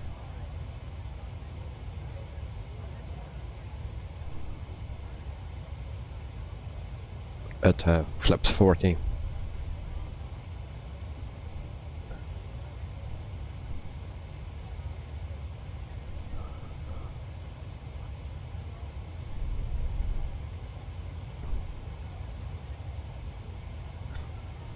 You subcompact, did you know that you actually missed a giveaway? I don't know if you're aware of that, but when I was doing the 3 giveaways, one day you entered the giveaway and actually you won that giveaway. But one of the rules is that you need to respond within 2 minutes, and some people wanted that we keep that rule, so I needed to redo it, and I think Elliot or something, yeah, Elliot won the giveaway. So, but you were actually the first one that Nightbot selected for the giveaway.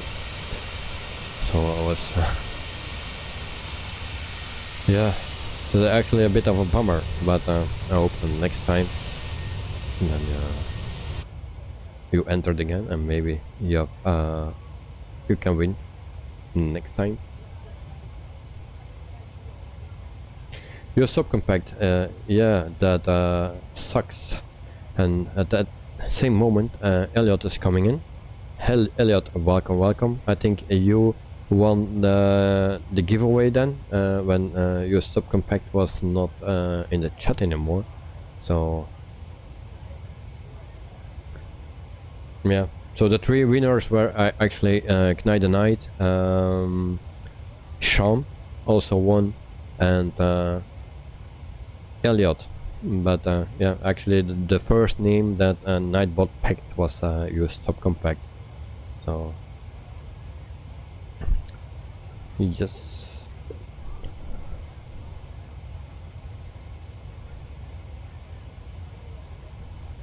But I think there is a giveaway coming in the near future, so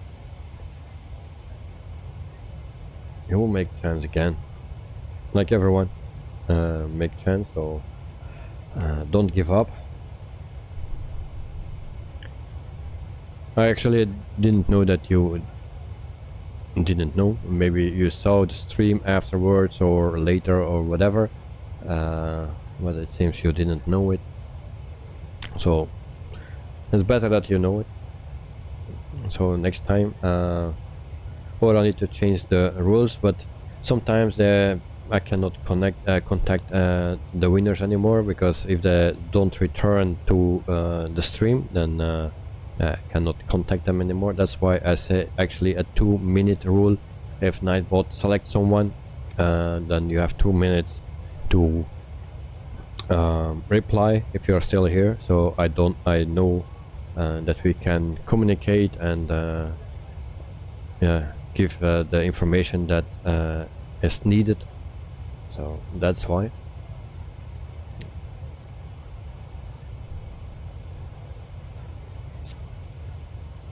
So, but then the next lucky winner was Elliot.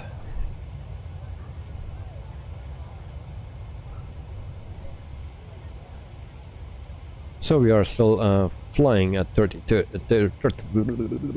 okay, there it goes, 38,000 feet, and we have a bigger wind now, 32 knots.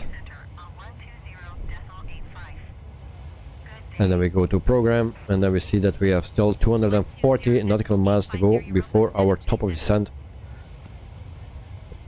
And then we check actually the next page.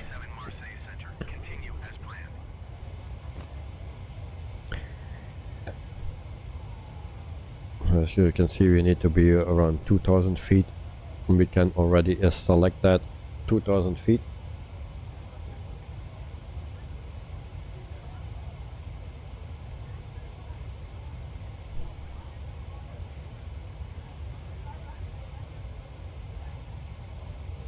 We'll just select 3,000 feet for now. Safer altitude. So there we go.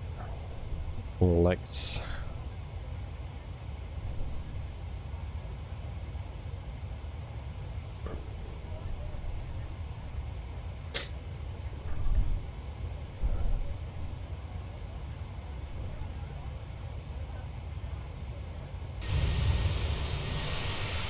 so I show you Navigraph again, and you know exactly where we are. So actually this is still France. So let me go and clear this. Alright, so welcome to France, but that's not the place where we need to be today.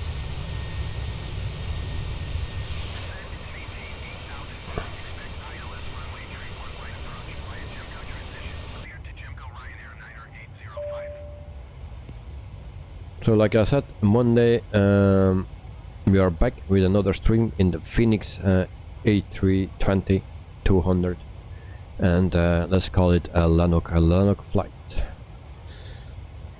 So and it's actually with something where I was talking a lot about every flight actually, so we will call it the Lanok flight. That's for Monday.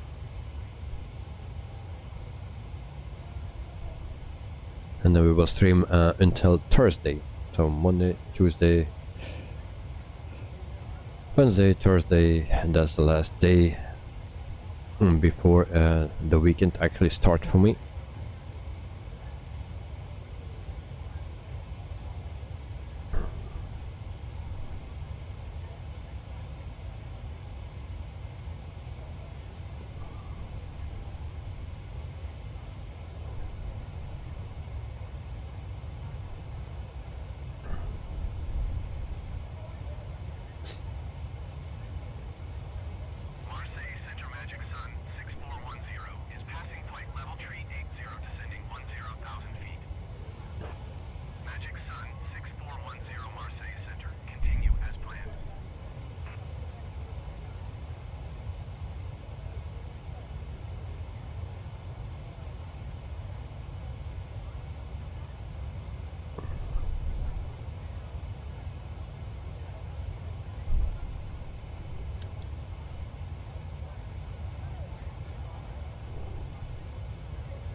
So also for now I do no flight request until September, just because of the time, and everything is already planned for most of the part of the flights until September.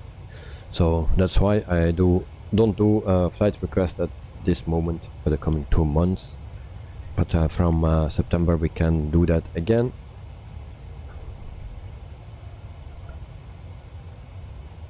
And then I will also start planning the world tour that I'm planning to do for November, when the DC-3 comes out from Aeroplane Heaven in the free update from Microsoft.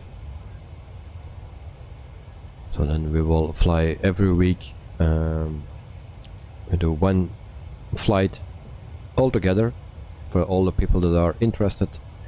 We can fly with the DC-3 around the world. So every week we fly, let's say a 2-hour flight or something, or a little bit less than 2 hours, and every week we continue,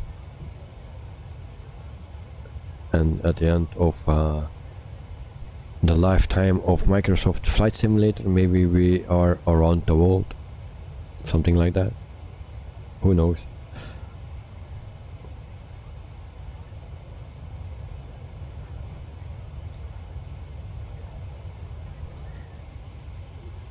And since that it's also a free plane that will come in a free update, then everyone will have it, so everyone can join as well.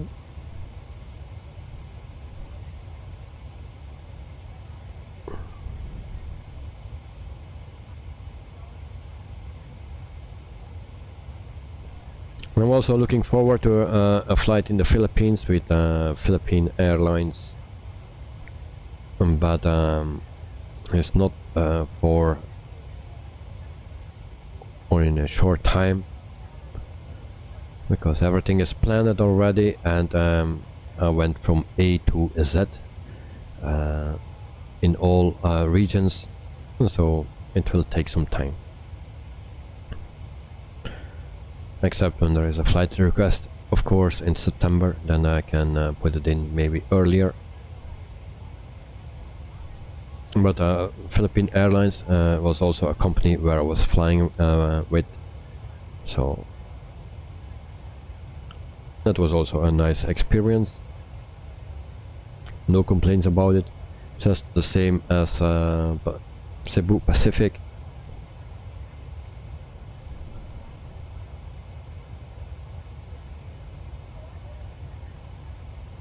Actually, I don't have any complaints about any company so far, to be honest, even not Ryanair. So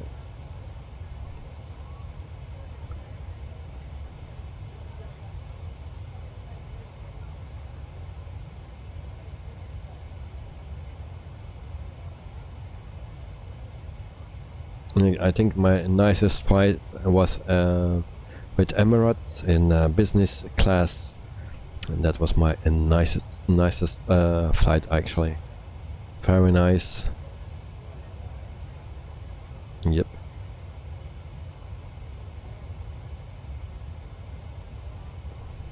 We see that we have a nice the scenery here, some hills,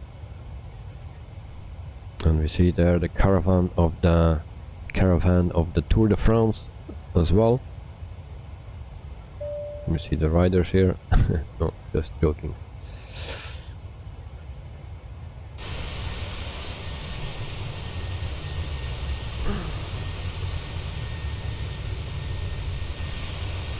So as you can see, we are in this the Alps.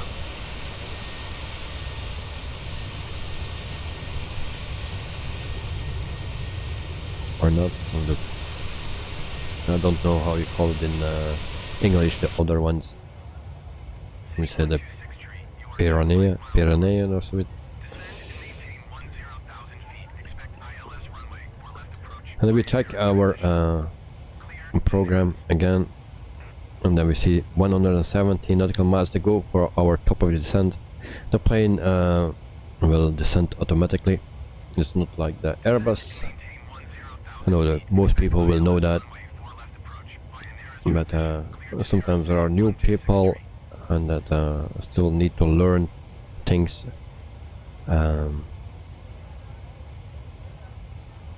it's always nice that they know the difference.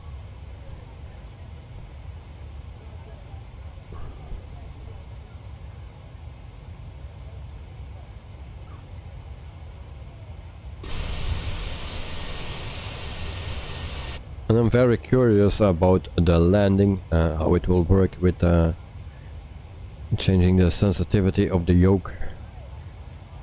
Maybe it will crash, who knows. Air Europa 737, contact Milan Center on 124.925. Good day. 124.925 Air Europa 737. Milan Center, Air Europa 737, flight level 380. Air Europa 737, Milan Center, continue as planned. So people, if you like the stream, and if you want to do that, push that thumbs up button. If not, if you don't like it, then push it the other side down.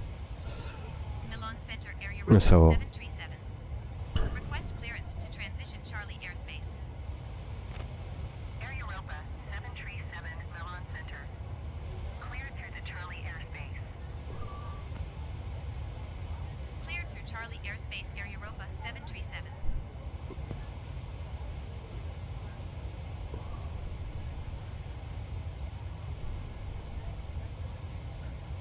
So very nice mountains here, as you can see.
Flowing 140 to go. Contact Marseille Center on 120.85. So we are coming very close. Oh,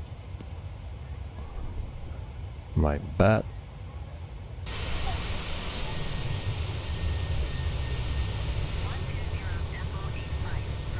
Now we check out our navigator again, so we enter Italy at this point. And we are coming closer and closer to Venice. So we see some wing flags here. It's like a little bird. It's not my favorite thing on the plane.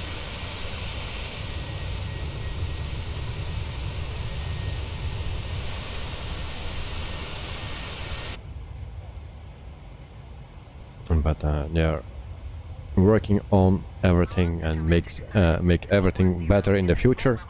So always great to hear that.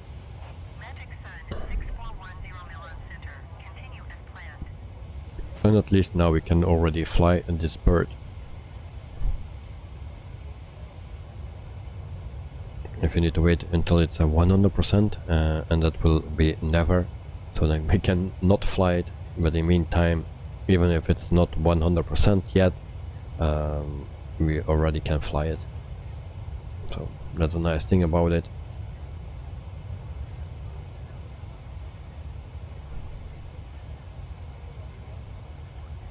So the sun is going down, but we will land before the dark, actually.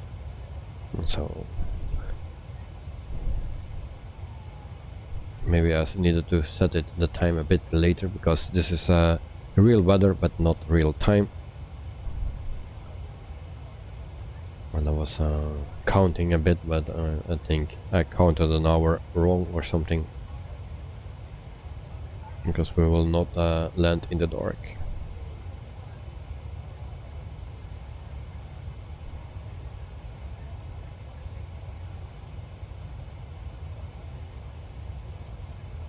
And for the most people, the weekend starts, that's resting time or enjoying time.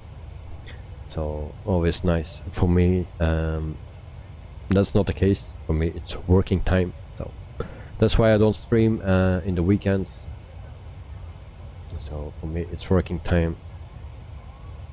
And then I will be back on Monday evening, if everything goes well.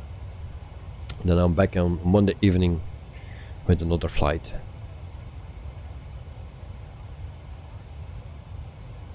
And then we have 4 flights next week until Thursday, and then the week after it's again normally 5 flights.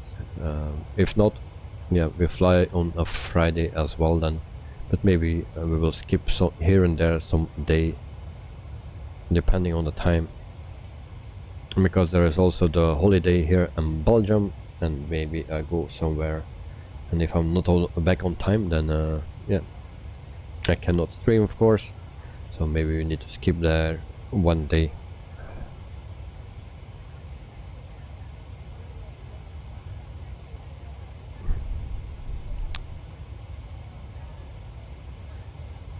Also was looking for some flight tickets to go to Asia, and I noticed that the prices of the tickets were 4 times as much as before. 4 times. That's a lot of money. So if I need to go to Asia now with my family, then only for the tickets I need to pay around something between 7,000 and 10,000 euro. So that's very expensive. That's for 3 tickets.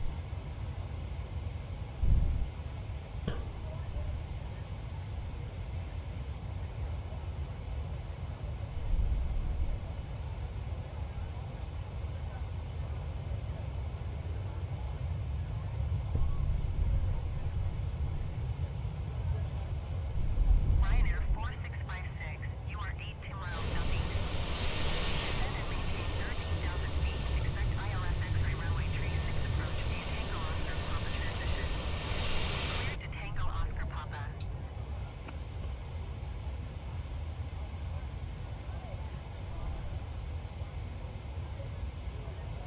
Descend and maintain 13,000 feet. Expect ILS X-ray runway 36. So 97 nautical miles to go, and then we can start our descent, and then we prepare for arrival as well, and then hope everything will be fine.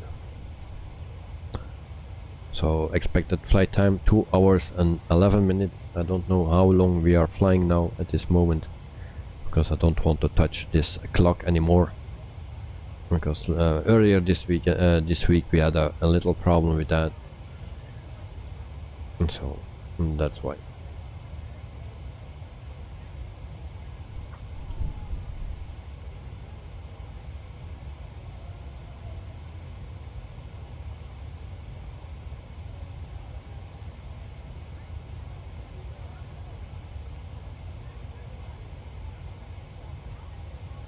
And I wish we could contact the airport sooner, so we exactly know where we need to land, on what runway. Now we always know that just on the last moment, It's a bit frustrating.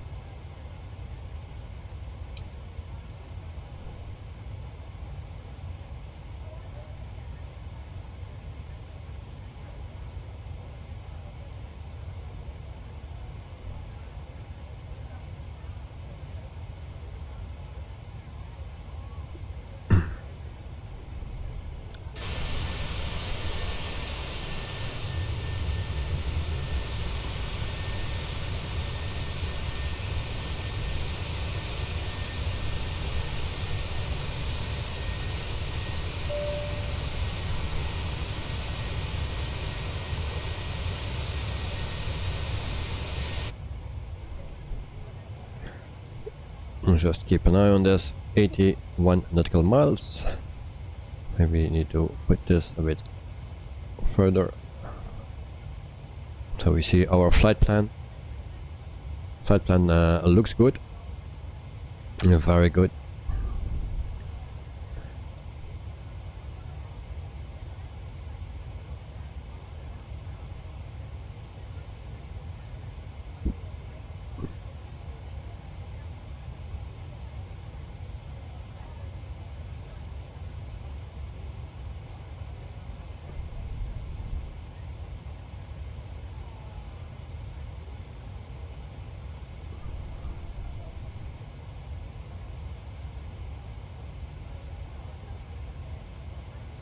So other people here from Italy or from Venice here in the stream, if you are, let's hear from you.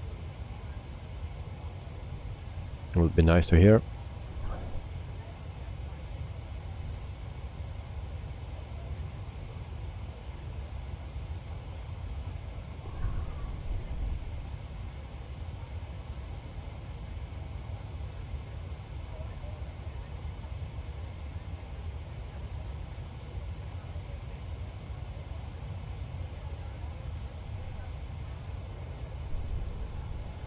So nice scenery here as well. And I'm always looking at my left screen, and that's just to allocate the airport for ATC, so I can contact the airport as soon as possible.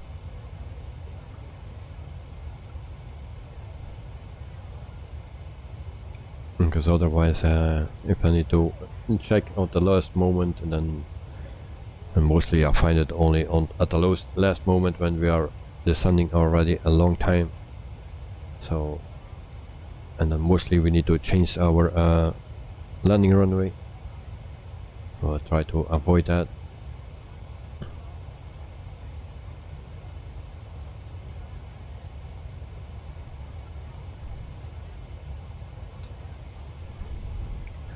Then we check again, 62 nautical miles. Then we have something blinking here. So, what's that about?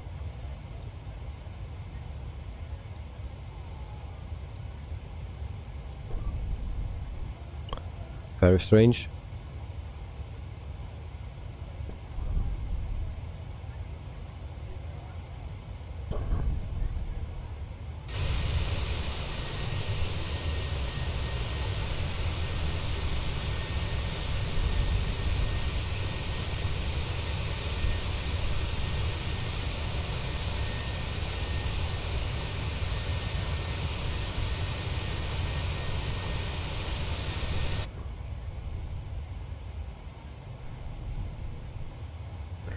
And if I click my right mouse button, then it stops a bit for jumping around.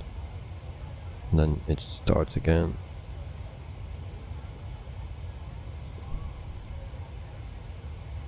Okay. So now it's stable. Okay.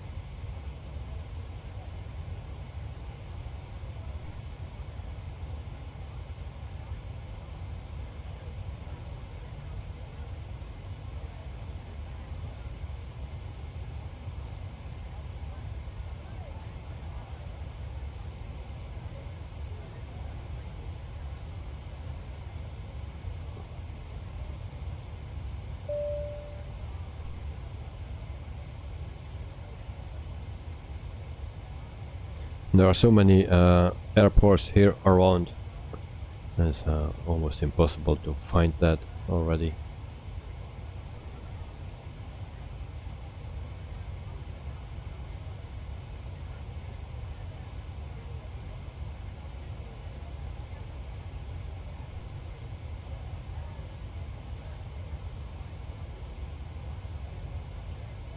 So I just want to leave it, otherwise I'm getting crazy of it.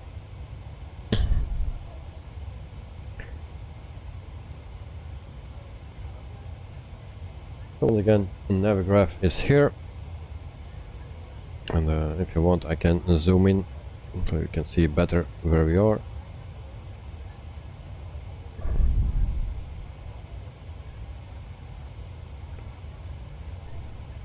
So here we are, for the people that are familiar with Italy.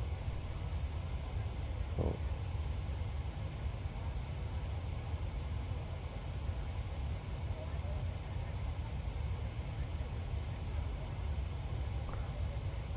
.38 nautical miles to go, and then we can start our descent. The plane will do that from itself, of course.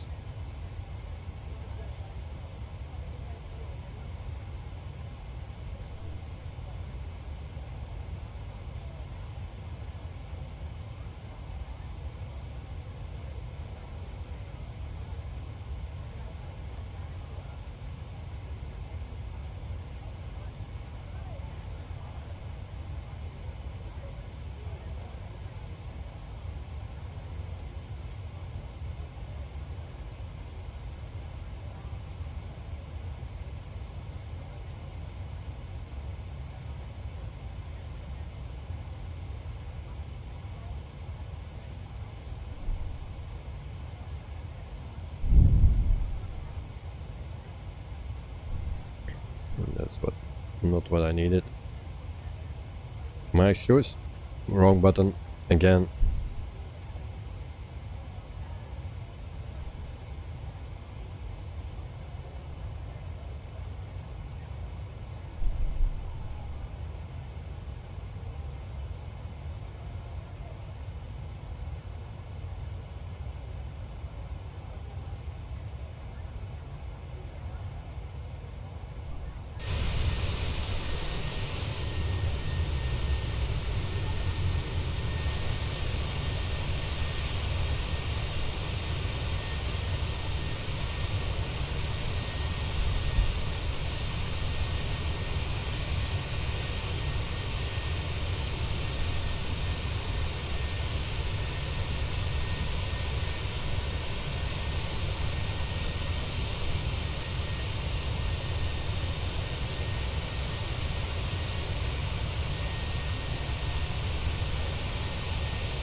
.20 nautical miles to go.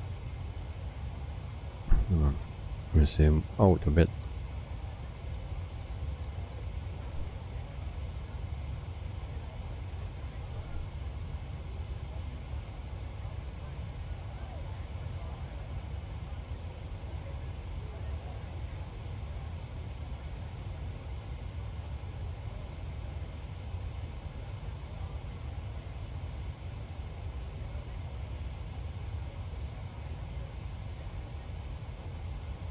Lufthansa 2276 traffic is 6 o'clock 1 mile at flight level 370 generic. Report them in sight. And we even see some snow as well. 1 mile at flight level 350 generic. Report them in sight.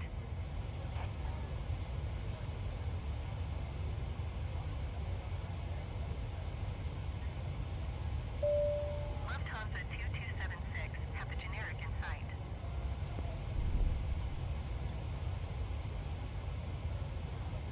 Ryanair 8377 have the generic in sight.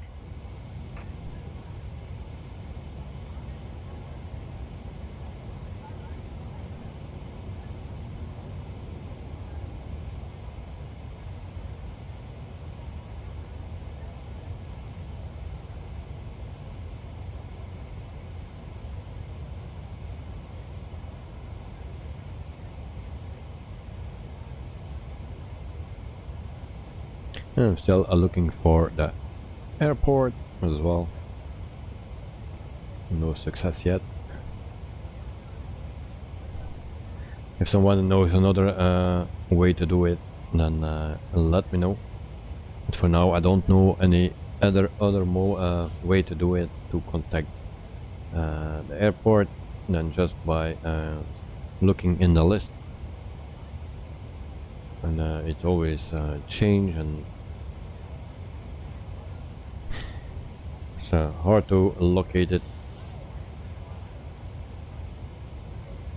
And that's why I was in the beginning never flying with ATC.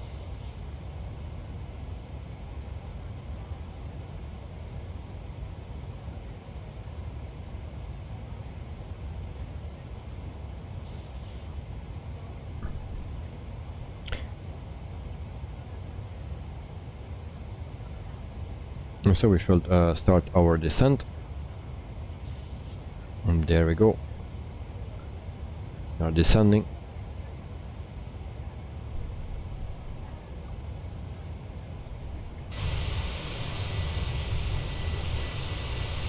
Oh, there we have a little problem with me. Why my landing gear is down? Need to touch something. Great.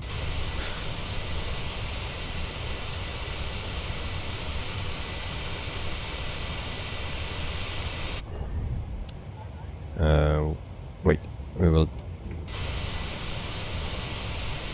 So we retract the landing gear. I don't know how that came.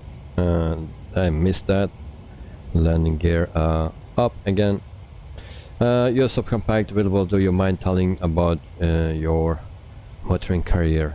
Well, there was actually not that much to say. My family was always interested in some car racing, rally stuff, and we call it autocross or something, car cross. They did that, so yeah, I was always with that. And then of course, if you don't see anything else or not much else, then yeah, we are interested in that as well. So I don't know exactly what age I was. I wanted to go to a karting track and just to watch it.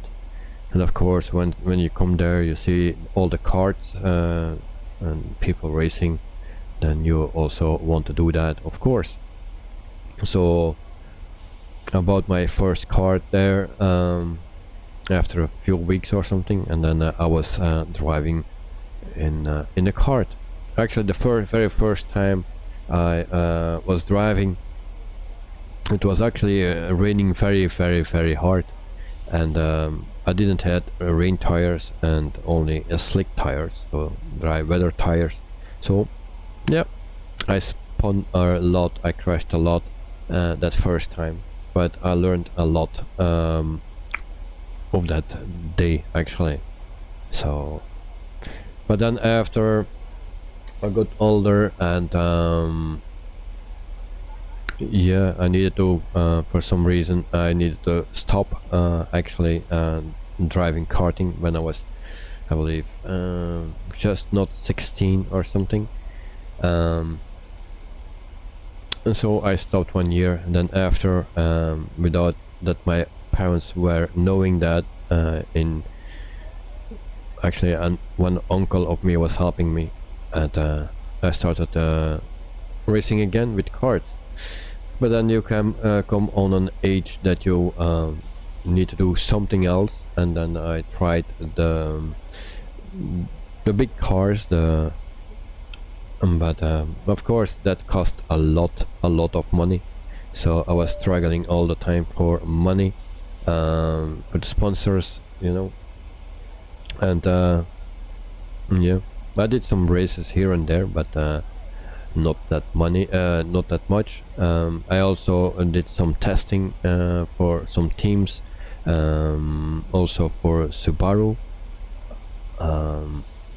So yeah, it was a nice period, but it was yeah, if you don't have enough sponsors, it's very hard to achieve actually what you do. So I was also driving with Beetles, the old Beetles. They are actually new cars, but only the looks of an old Beetle. So that was fun. It was 6 hours or something in Spa-Francorchamps. That was nice. But I was never a pro driver or something like that. It was just yeah, more for fun. I had also my own team, or I wanted to start my own team, but I didn't succeed because it cost millions. So that's a bit the hard story for me, at least. But I had fun. And then after I went driving online when I was a bit older, or maybe too old to make a career in the real car racing. So I started on iRacing, and had also a lot of fun there. So, and then it was actually too much for me, all that training and stuff. Then I went over to Flight Simulator. That's actually my story.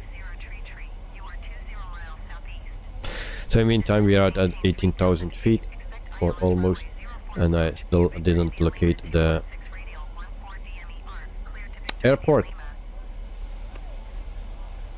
So I'll try to do that. I hope I find it very soon. So we put it on standard off. Come on, there we go.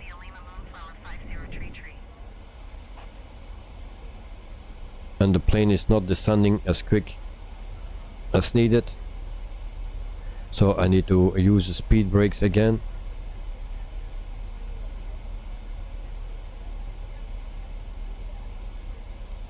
So that is a bit of a bummer, and we are almost speeding.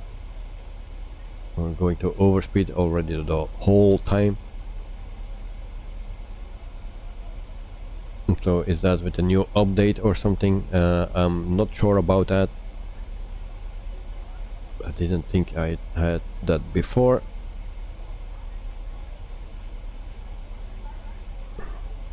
It's so frustrating looking for that airport in the ATC menu. Your subcompact, thanks for sharing that. No problem, mate. Well, it was my intention actually as a kid to be a Formula 1 pilot, to become a Formula 1 pilot, but of course you need a lot of money for that, and yeah, I didn't have that.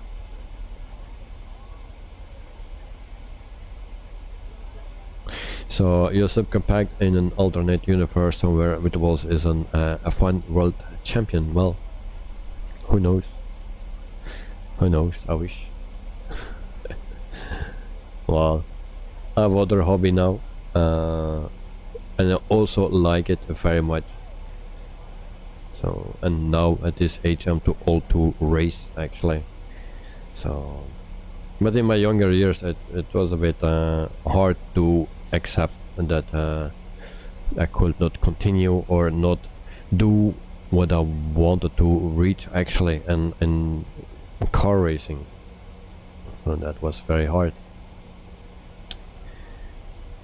But you cannot have everything in life what you want.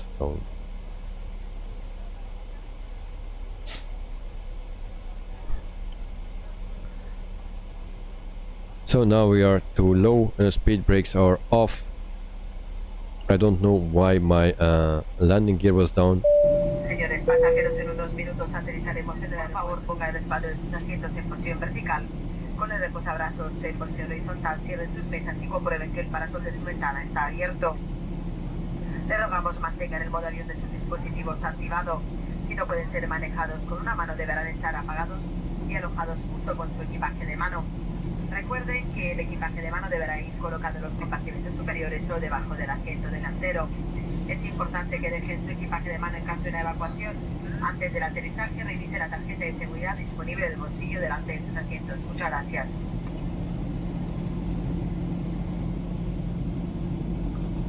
Ladies and gentlemen, the airport in a few minutes. Please make sure that your seat backs are in the full upright position. With the arms down, tray tables stowed, and window blinds are open. We ask you to keep your devices with the flight mode activated. All devices that cannot be operated with one hand must be switched off and stowed with your carry-on luggage. Remember that all carry-on luggage must be placed in the overhead compartment or under the seat in front of you. It's important that you leave your hand baggage behind in the event of an evacuation. Before landing, review the safety information card located in the seat pocket in front of you. Thank you.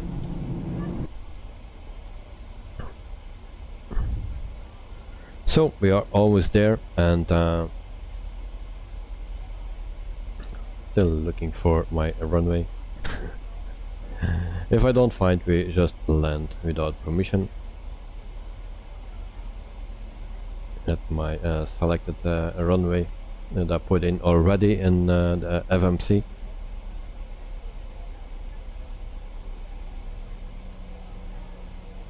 But very hard to find.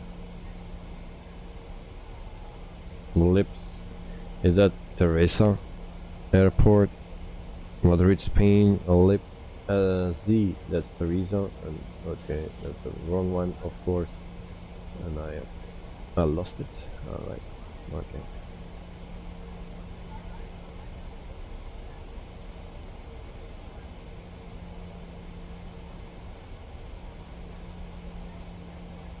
Oh, I just found it, and then I clicked on the wrong one, and so I can search again in that whole list.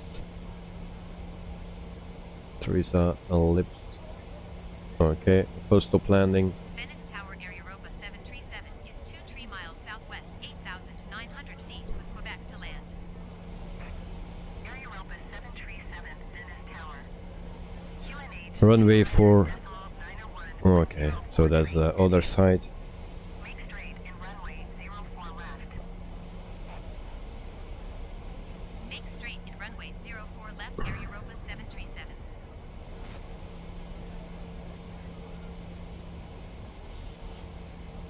So in the meantime we are at 8,000 feet, and we need to go to 04 left. So we will do that. Arrival, we click here, and then we have ILS.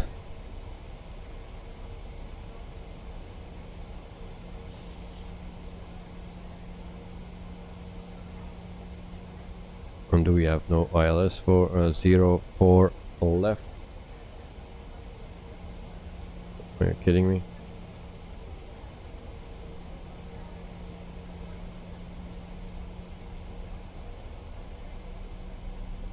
And if you take 04 right, we will take that.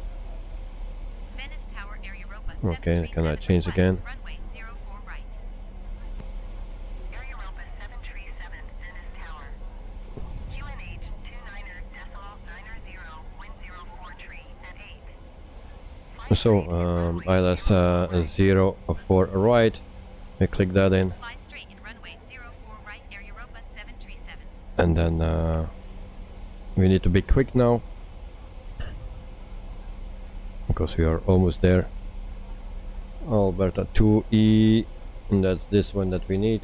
And there we go. Execute that, and then we check. I put this there. Execute. Go to the next page, and there we have another one. Execute. And then we go to another one. Okay, so we are good to go. We go to program. We are 96 nautical miles away. We are at 6,000 feet. We are still too low.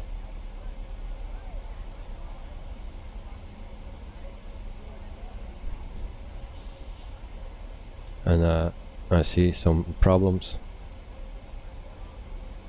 We have a weird map at the moment.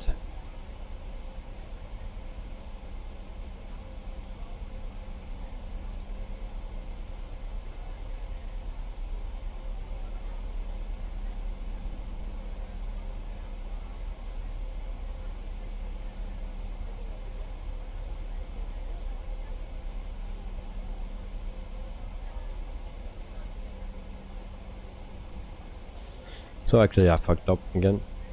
This is real time or no? As USF Compact, no, this is not real time. This is made for an approach when it's getting dark, but of course I'm a bit early. It's very hard to say on how long we do about it, so it's a bit difficult. So actually I need to see where we are now, because we are all bet we need to be here, and then it's on this one, and then we make the turn. Okay.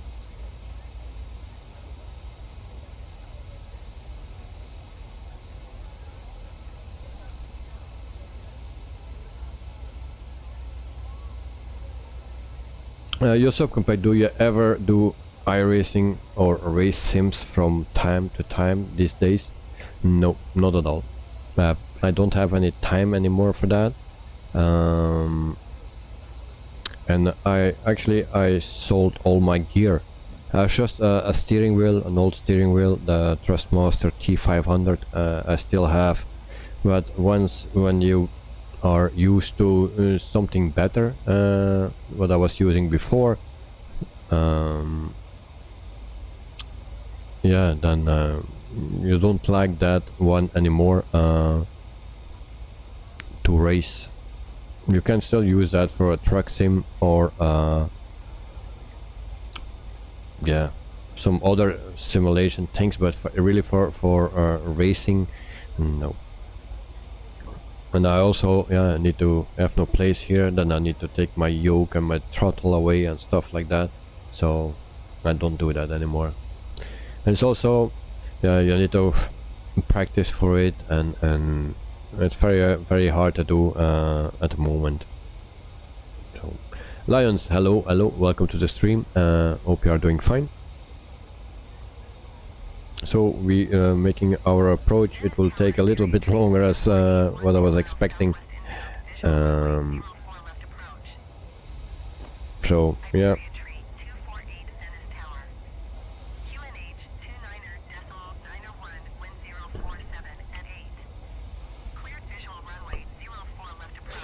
So we are at 5,300 feet, around that. We are still too low, but we will make this turn, and then everything will be fine, I think. And yeah, we put accidentally our landing gear down and didn't see when it was, or didn't hear that, didn't see that. So yeah.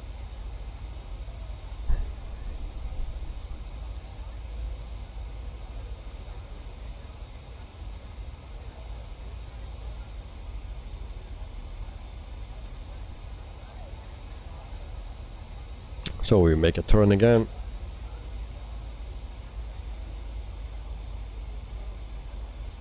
And if we continue like that, we will land in the dark. So we have the LED lights. Oh, it's very nice. You can see, you can change that to the normal lights. When they are blinking or not, you can also change. But these are the LED ones. So there's also an option that you can change in this plane. There are so many things that you can change. So that's actually very nice, but I prefer to have it in the tablet. But for now it's okay. So I will go to a Navigraph as well to check out my ILS. I think it's already correct, because 04 right is the only ILS that we have, and the approach course is 039, so that is set at both sides. And then we have also the ILS frequency, that's 109.95, I believe. We can also check that here if we go to index. It's already here, 109.95. course 39. So that is what we need, and we can land around 130 knots. We will do a little bit faster, it's just to be sure why we are missing something here.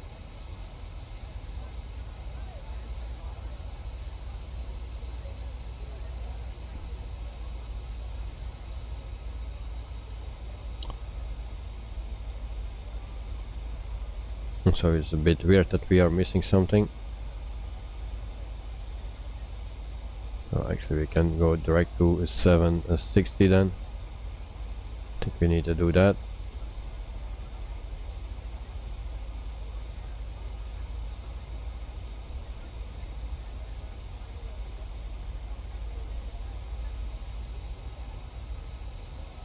We are too late.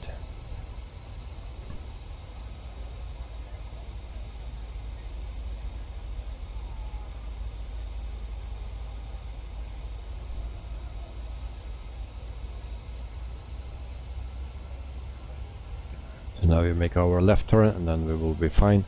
Then we just follow the approach here and then we are good to go.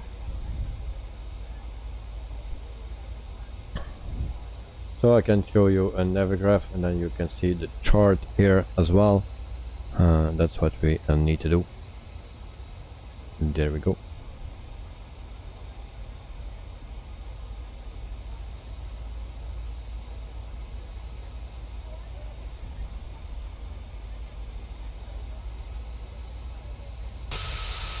And then we have a nice background. There we go. Very, very nice.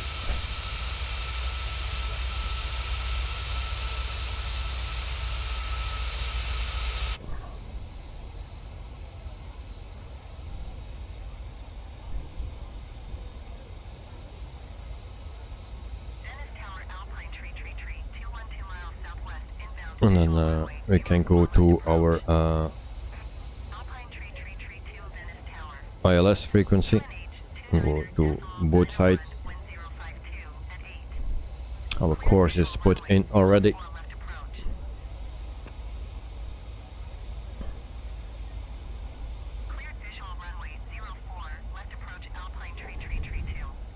So that's a bit the problem if you do it my way, then it's always too late or pretty late when you know the exact runway to land on. And in the meantime it's 11:45 here and at my place. So there we have a runway as well, it seems. So welcome in Venice, we are almost there. I don't know what temperature it is at this moment. 27 degrees.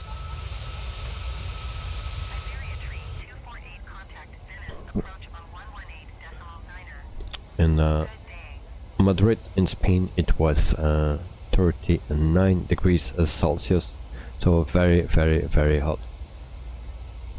Do we have some lights here?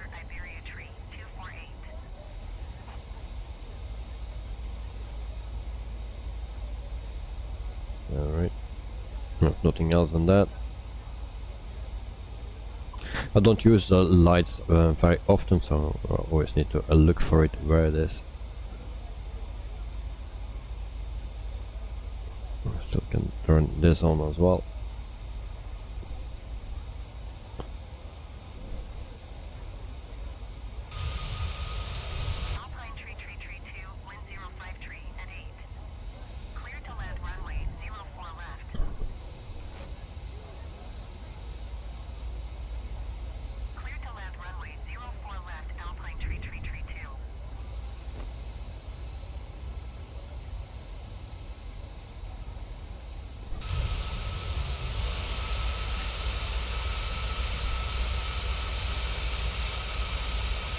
So we have some nice colors now. As you can see, the sun is going down.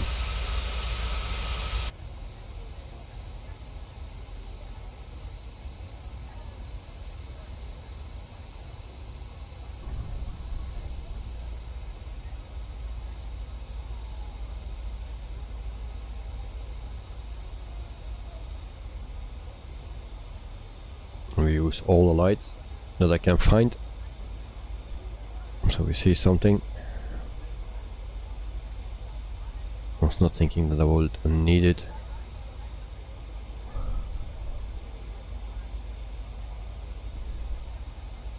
So we have a speed of 230.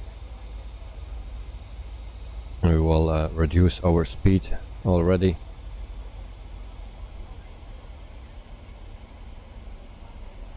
In preparation for our landing.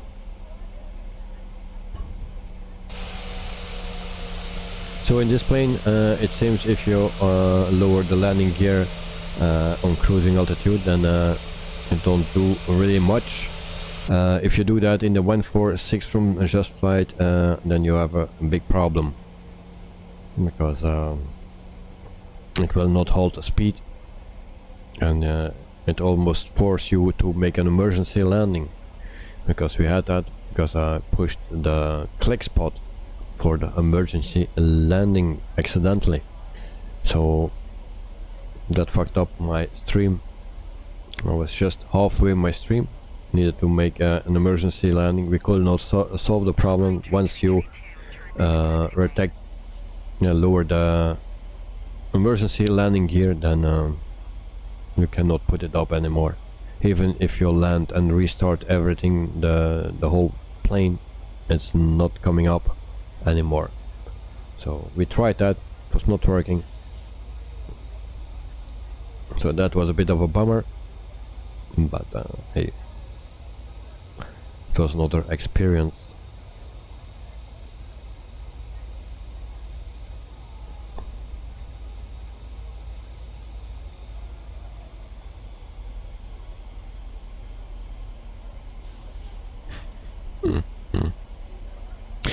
US subcompact. How about some anchovy, spaghetti and gelato when you land in Venice? Well, spaghetti, okay. I think it will be okay as long there is no cheese on it, because I don't like cheese. I know Italians like a lot of cheese, not me. So that's a bit the thing. So we can go to flaps 1 already, and then we go also to flaps 2. But spaghetti, no problem, as long there is no cheese on it.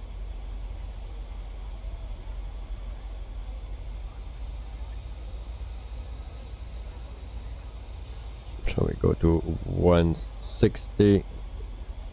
I hope we can do that. Flaps 5. Then we check our landing speeds again. And I need to turn down this to see something. So we go back to program. Was it that? No. That was not it. So we go to index, but we are already here. Yeah, let's say 135 or something that we can land. So I'm on flaps 5, so I can go lower to 150. Then we go to flaps 10.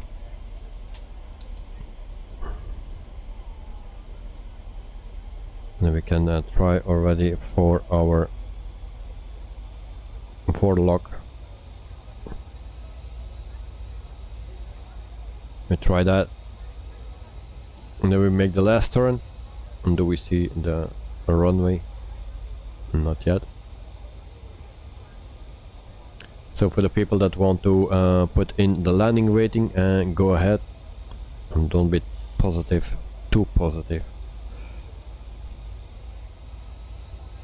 Yeah, subcompact. What about Chinotto? It's like an orange Italian Coca-Cola. Difficult, because I'm very difficult. I didn't drink Chinotto, but yeah, I'm very difficult in that, and mostly I only drink Coca-Cola, so that's the thing. So I will put the landing gear down,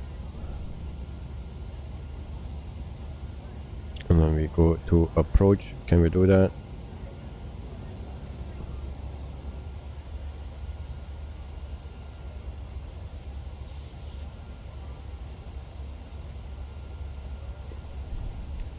And then we can also go to flaps 15. But I have a friend in Italy. I will ask him, and maybe when I visit him, then we can try that. But I never heard of it, so Chinotto, I don't know what that is. And until now, of course. But before I didn't know what it was.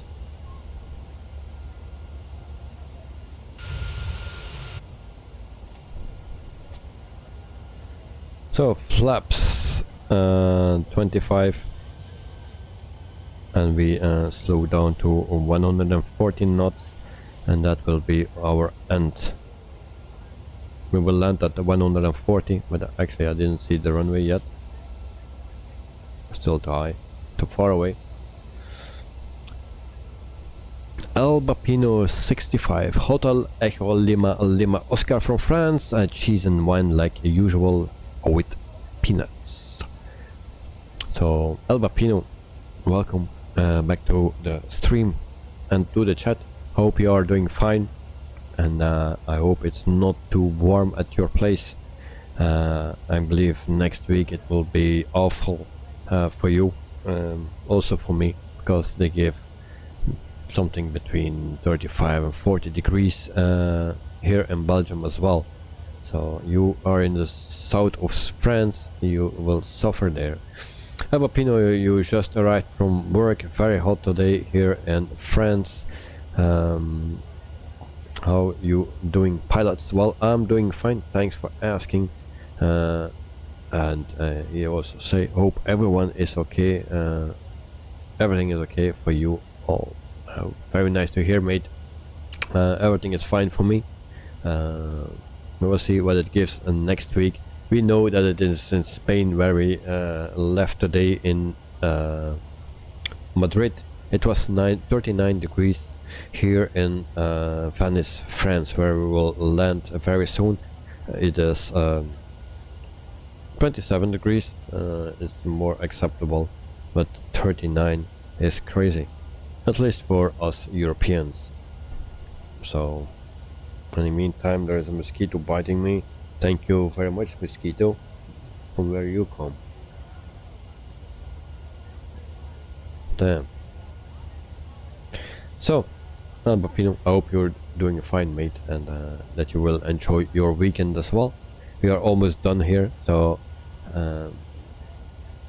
if you just arrived from work very late, but maybe you can enjoy your weekend now.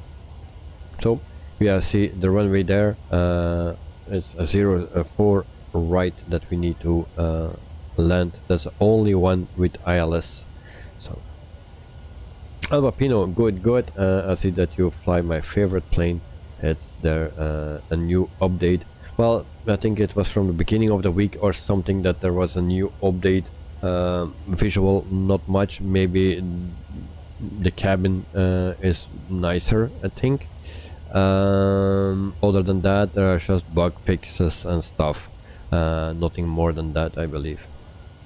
So, but yeah, there was an update. But there will come more and more updates in the future as well. So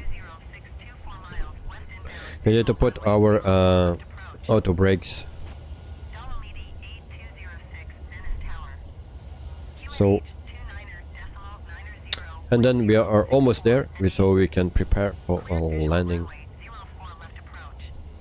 And I think it's too dark here. How we give it more light? I need light. Panel. I need more light.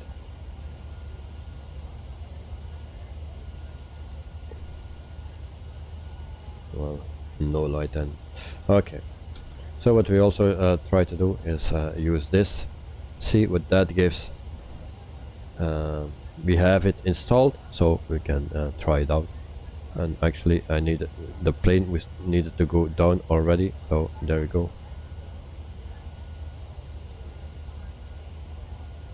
Go down.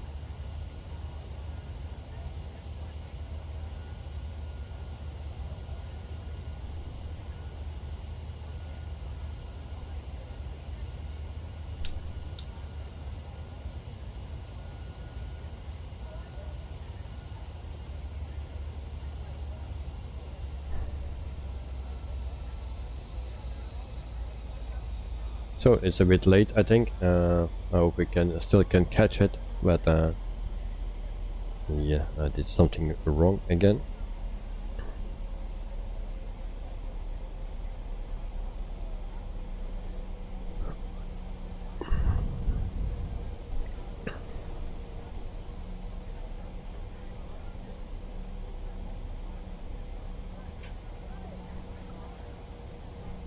So, Albopino, that's your favorite plane. Well, I can say it's my second favorite plane. This one, I also like to fly this one. So, it's a very nice plane. But sometimes I still make mistakes with it. So I also need to put on my recorder before I forget again. So there we go, record is on for the replay.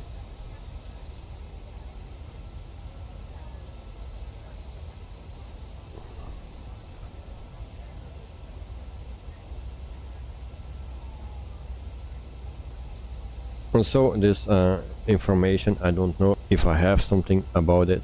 I'm always looking here, and actually this I never use.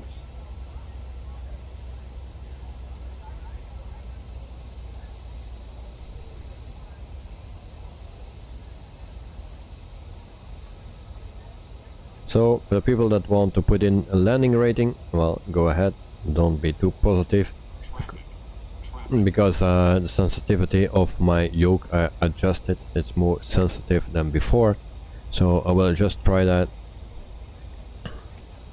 So we go to flaps 35. We actually don't need it 35, because we are landing at a speed of 140 normally.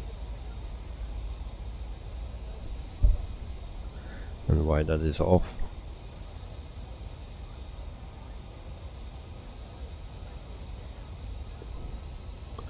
So like that will be fine. At 1000 feet we take control.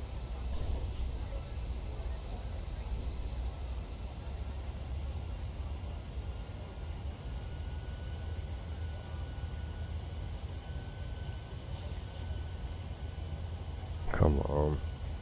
Why is everything off again?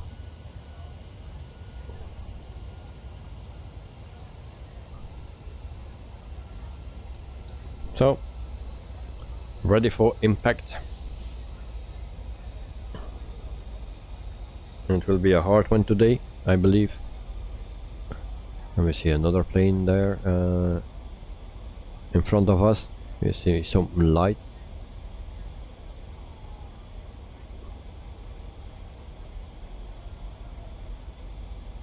So 3,300 feet. And we have actually we have a plane here somewhere, and then we have a plane here, as you can see. And so we land at 04 right, and that plane will be landing on the left.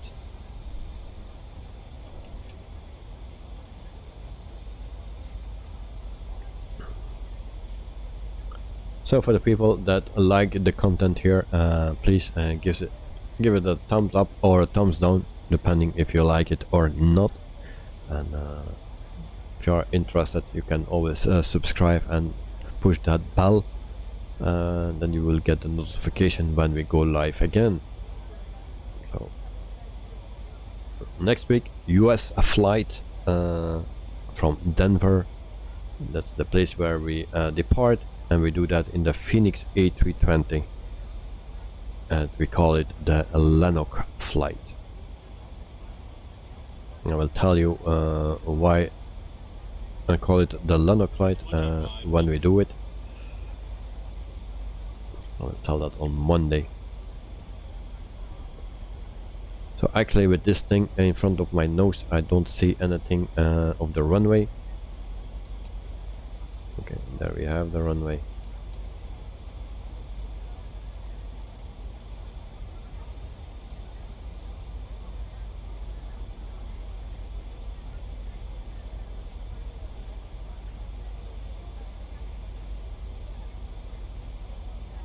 So 2000 feet. Dolomiti 8206, wind 076 at 12. Caution, the Airbus landing runway 04 right. Clear to land runway 04 left. There's an Airbus landing in front of us, it seems. Dolomiti 8206. There was one Airbus landing on the right. And that's the one we need as well.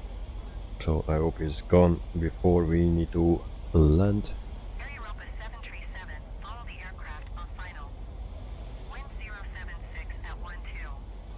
Caution, the generic landing runway 04 left. Okay, thank you. Clear to So land runway 04 right. almost 1000 feet. So it's almost time to take control. Europa 737.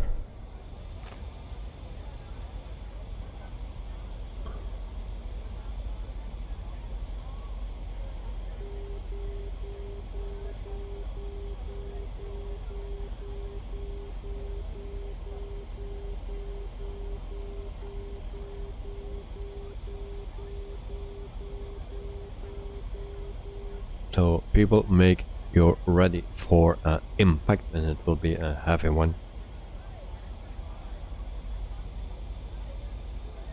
1000. So 1000, my plane.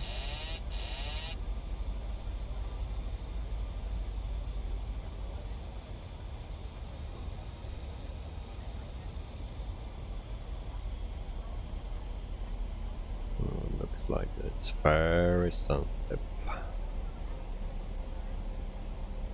Glide slow. Traffic.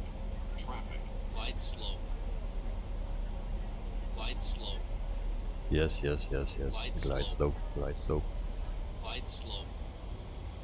Glide slow. Glide slow. Glide slow. Return. Glide slow. Glide slow. Glide slow. Why is he complaining about my glide slow? Glide slow. Glide slow. Dolomiti 8206 exit runway when able. Glide slow. Glide slow. Glide slow. Glide slow. I don't like that thing in front of my nose. Area Europa 737, go around. Yeah, shit. Don't need to go around. Where's that center line here? 100.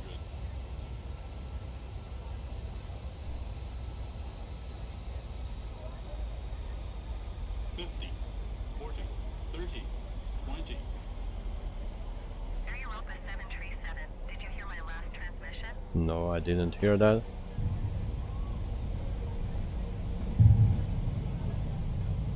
So, pretty hard landing it seems. Señores pasajeros, bienvenidos al aeropuerto. Por favor, sigan haciendo uso So, de we sus landed, seguridad and this thing is not my favorite thing. So, Tengan precaución al abrir los 342. compartimentos superiores, ya que el equipaje de Yeah, mano puede well, haberse not desplazado. good. Comprueben que llevan consigo todas sus pertenencias, Not good. incluidas las alojadas en el bolsillo delantero. Los dispositivos que no puedan ser manejados con una mano deberán estar apagados y permanecer junto con su equipaje de mano. A partir de este momento, pueden So we were not solicitar el clear to land, de sus dispositivos, si así because lo we needed to desean, go around. ya que hemos salido de la pista de aterrizaje. So, Les informamos que el desembarque del avión se realizará por la puerta central. Hay pilotos dentro de la and this is very hefty because now it, oh, okay, that's because of my mouse was on the left screen, and then it don't react anymore to anything what I do. encontrarles a So that is why. So our landing lights can come off. And there we go. Taxi lights can come on. Actually they were already. There we go. And those can come on as well. And then we go to our parking. And then I'm again on my parking to the gate. Venice ground Air Europa 737 request taxi to the gate. Air Europa 737 taxi to gate 325. We wait just here. Juliet 1 Juliet 2 Juliet Lima Mike. And then we can taxi to our gate. Taxi to gate 325. The attached Alright. Juliet 1 Juliet 2 Juliet Lima Mike Air Europa 737. So I'm sorry for the pretty bad landing. I was expecting actually better, but yeah, I knew it was very sensitive. I just wanted to try that. Maybe it will be better that way, but yeah, I need to try it again next week. Maybe I need to get used to it. But there was more response, and that was a good thing, but just a bit sensitive. And then also that screen in front of my face, I didn't like that. It don't really help anything, so I will not use that in the future. We just do it on the normal way, old school.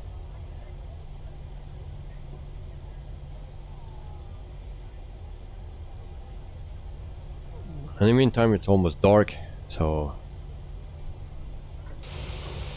I think good timing, and it's 12:10 here in Belgium, so it just passed midnight, so a good time to park the aircraft and see the airport, and also see the replay of the landing. Not that it was good, but yeah, we can see what we did wrong.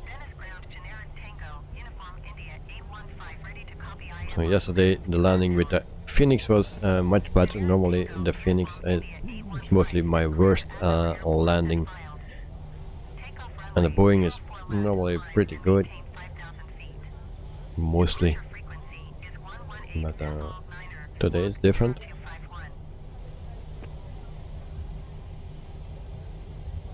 And we taxi a lot today, it seems. We had a long taxi in Madrid. Oh, and this is our location. Oh, or not yet. We go to the right here again. Okay, we are still not there.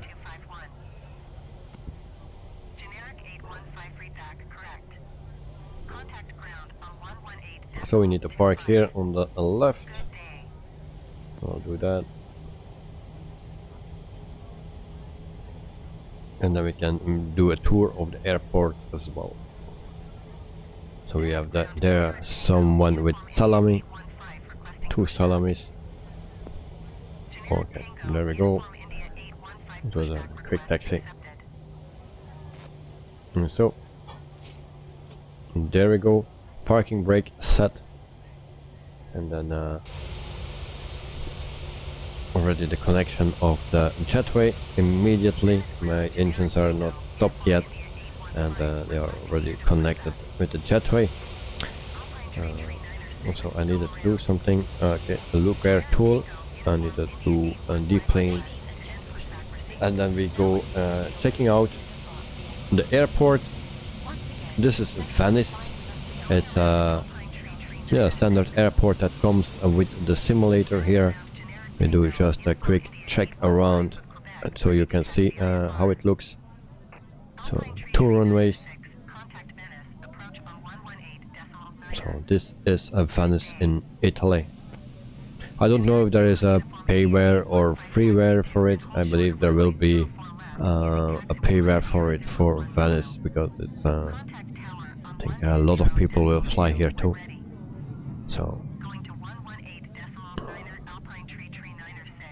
So this is the airport, and nothing special because it's just a standard one that comes with simulator. And then the next thing we do, that is actually cancel the replay. So we stop that, and then we can play again. And there we go. And then we go a bit forward. And then we see our landing here into Venice.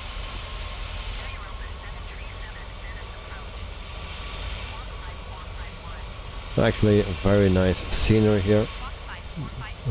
It's getting dark with the lights, the water, so I like it.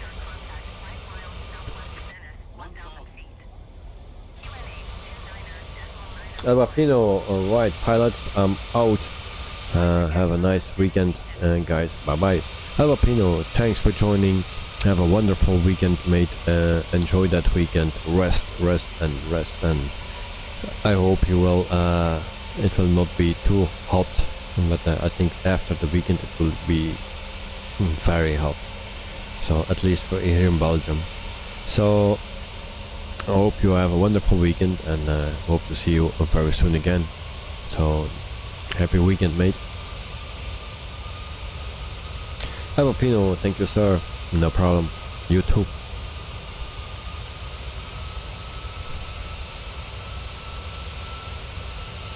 So this is the replay of our landing for today.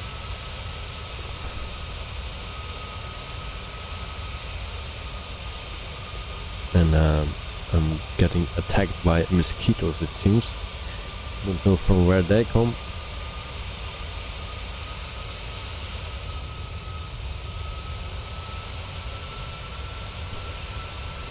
So this is the landing. It was a pretty hard one.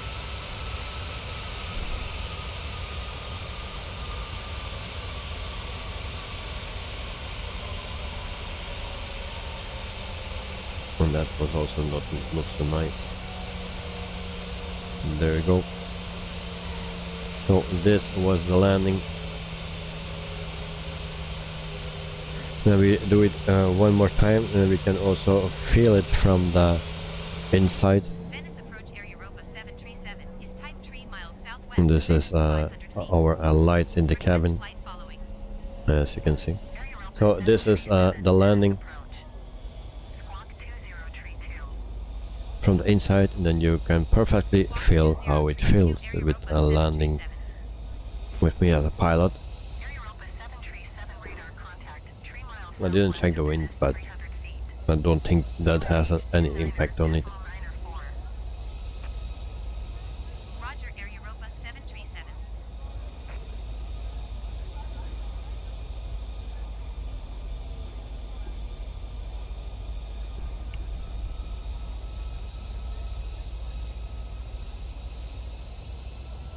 Cabin crew to flight deck. All passengers have disembarked the aircraft. The boarding has now been completed. Roger, cabin crew. Thank you. So in the meantime, the passengers are already out of the plane. So here we have touchdown. Alright. And that's how it feels. So people, this was our stream for tonight, and for this week actually. So tomorrow and Sunday no stream. Monday we are back with a flight in the US. We depart in Denver, and yeah, let's call it a London flight with a A320 from Phoenix. So that's from Monday evening, and then I hope to see everyone again. George, thank you. Great flight. Thank you very much. Have a wonderful weekend, and see you next time. So, and try to enjoy the weekend. Alright, so people, thank you for watching. See you next time, and enjoy the weekend. So I will be back on Monday. Bye bye.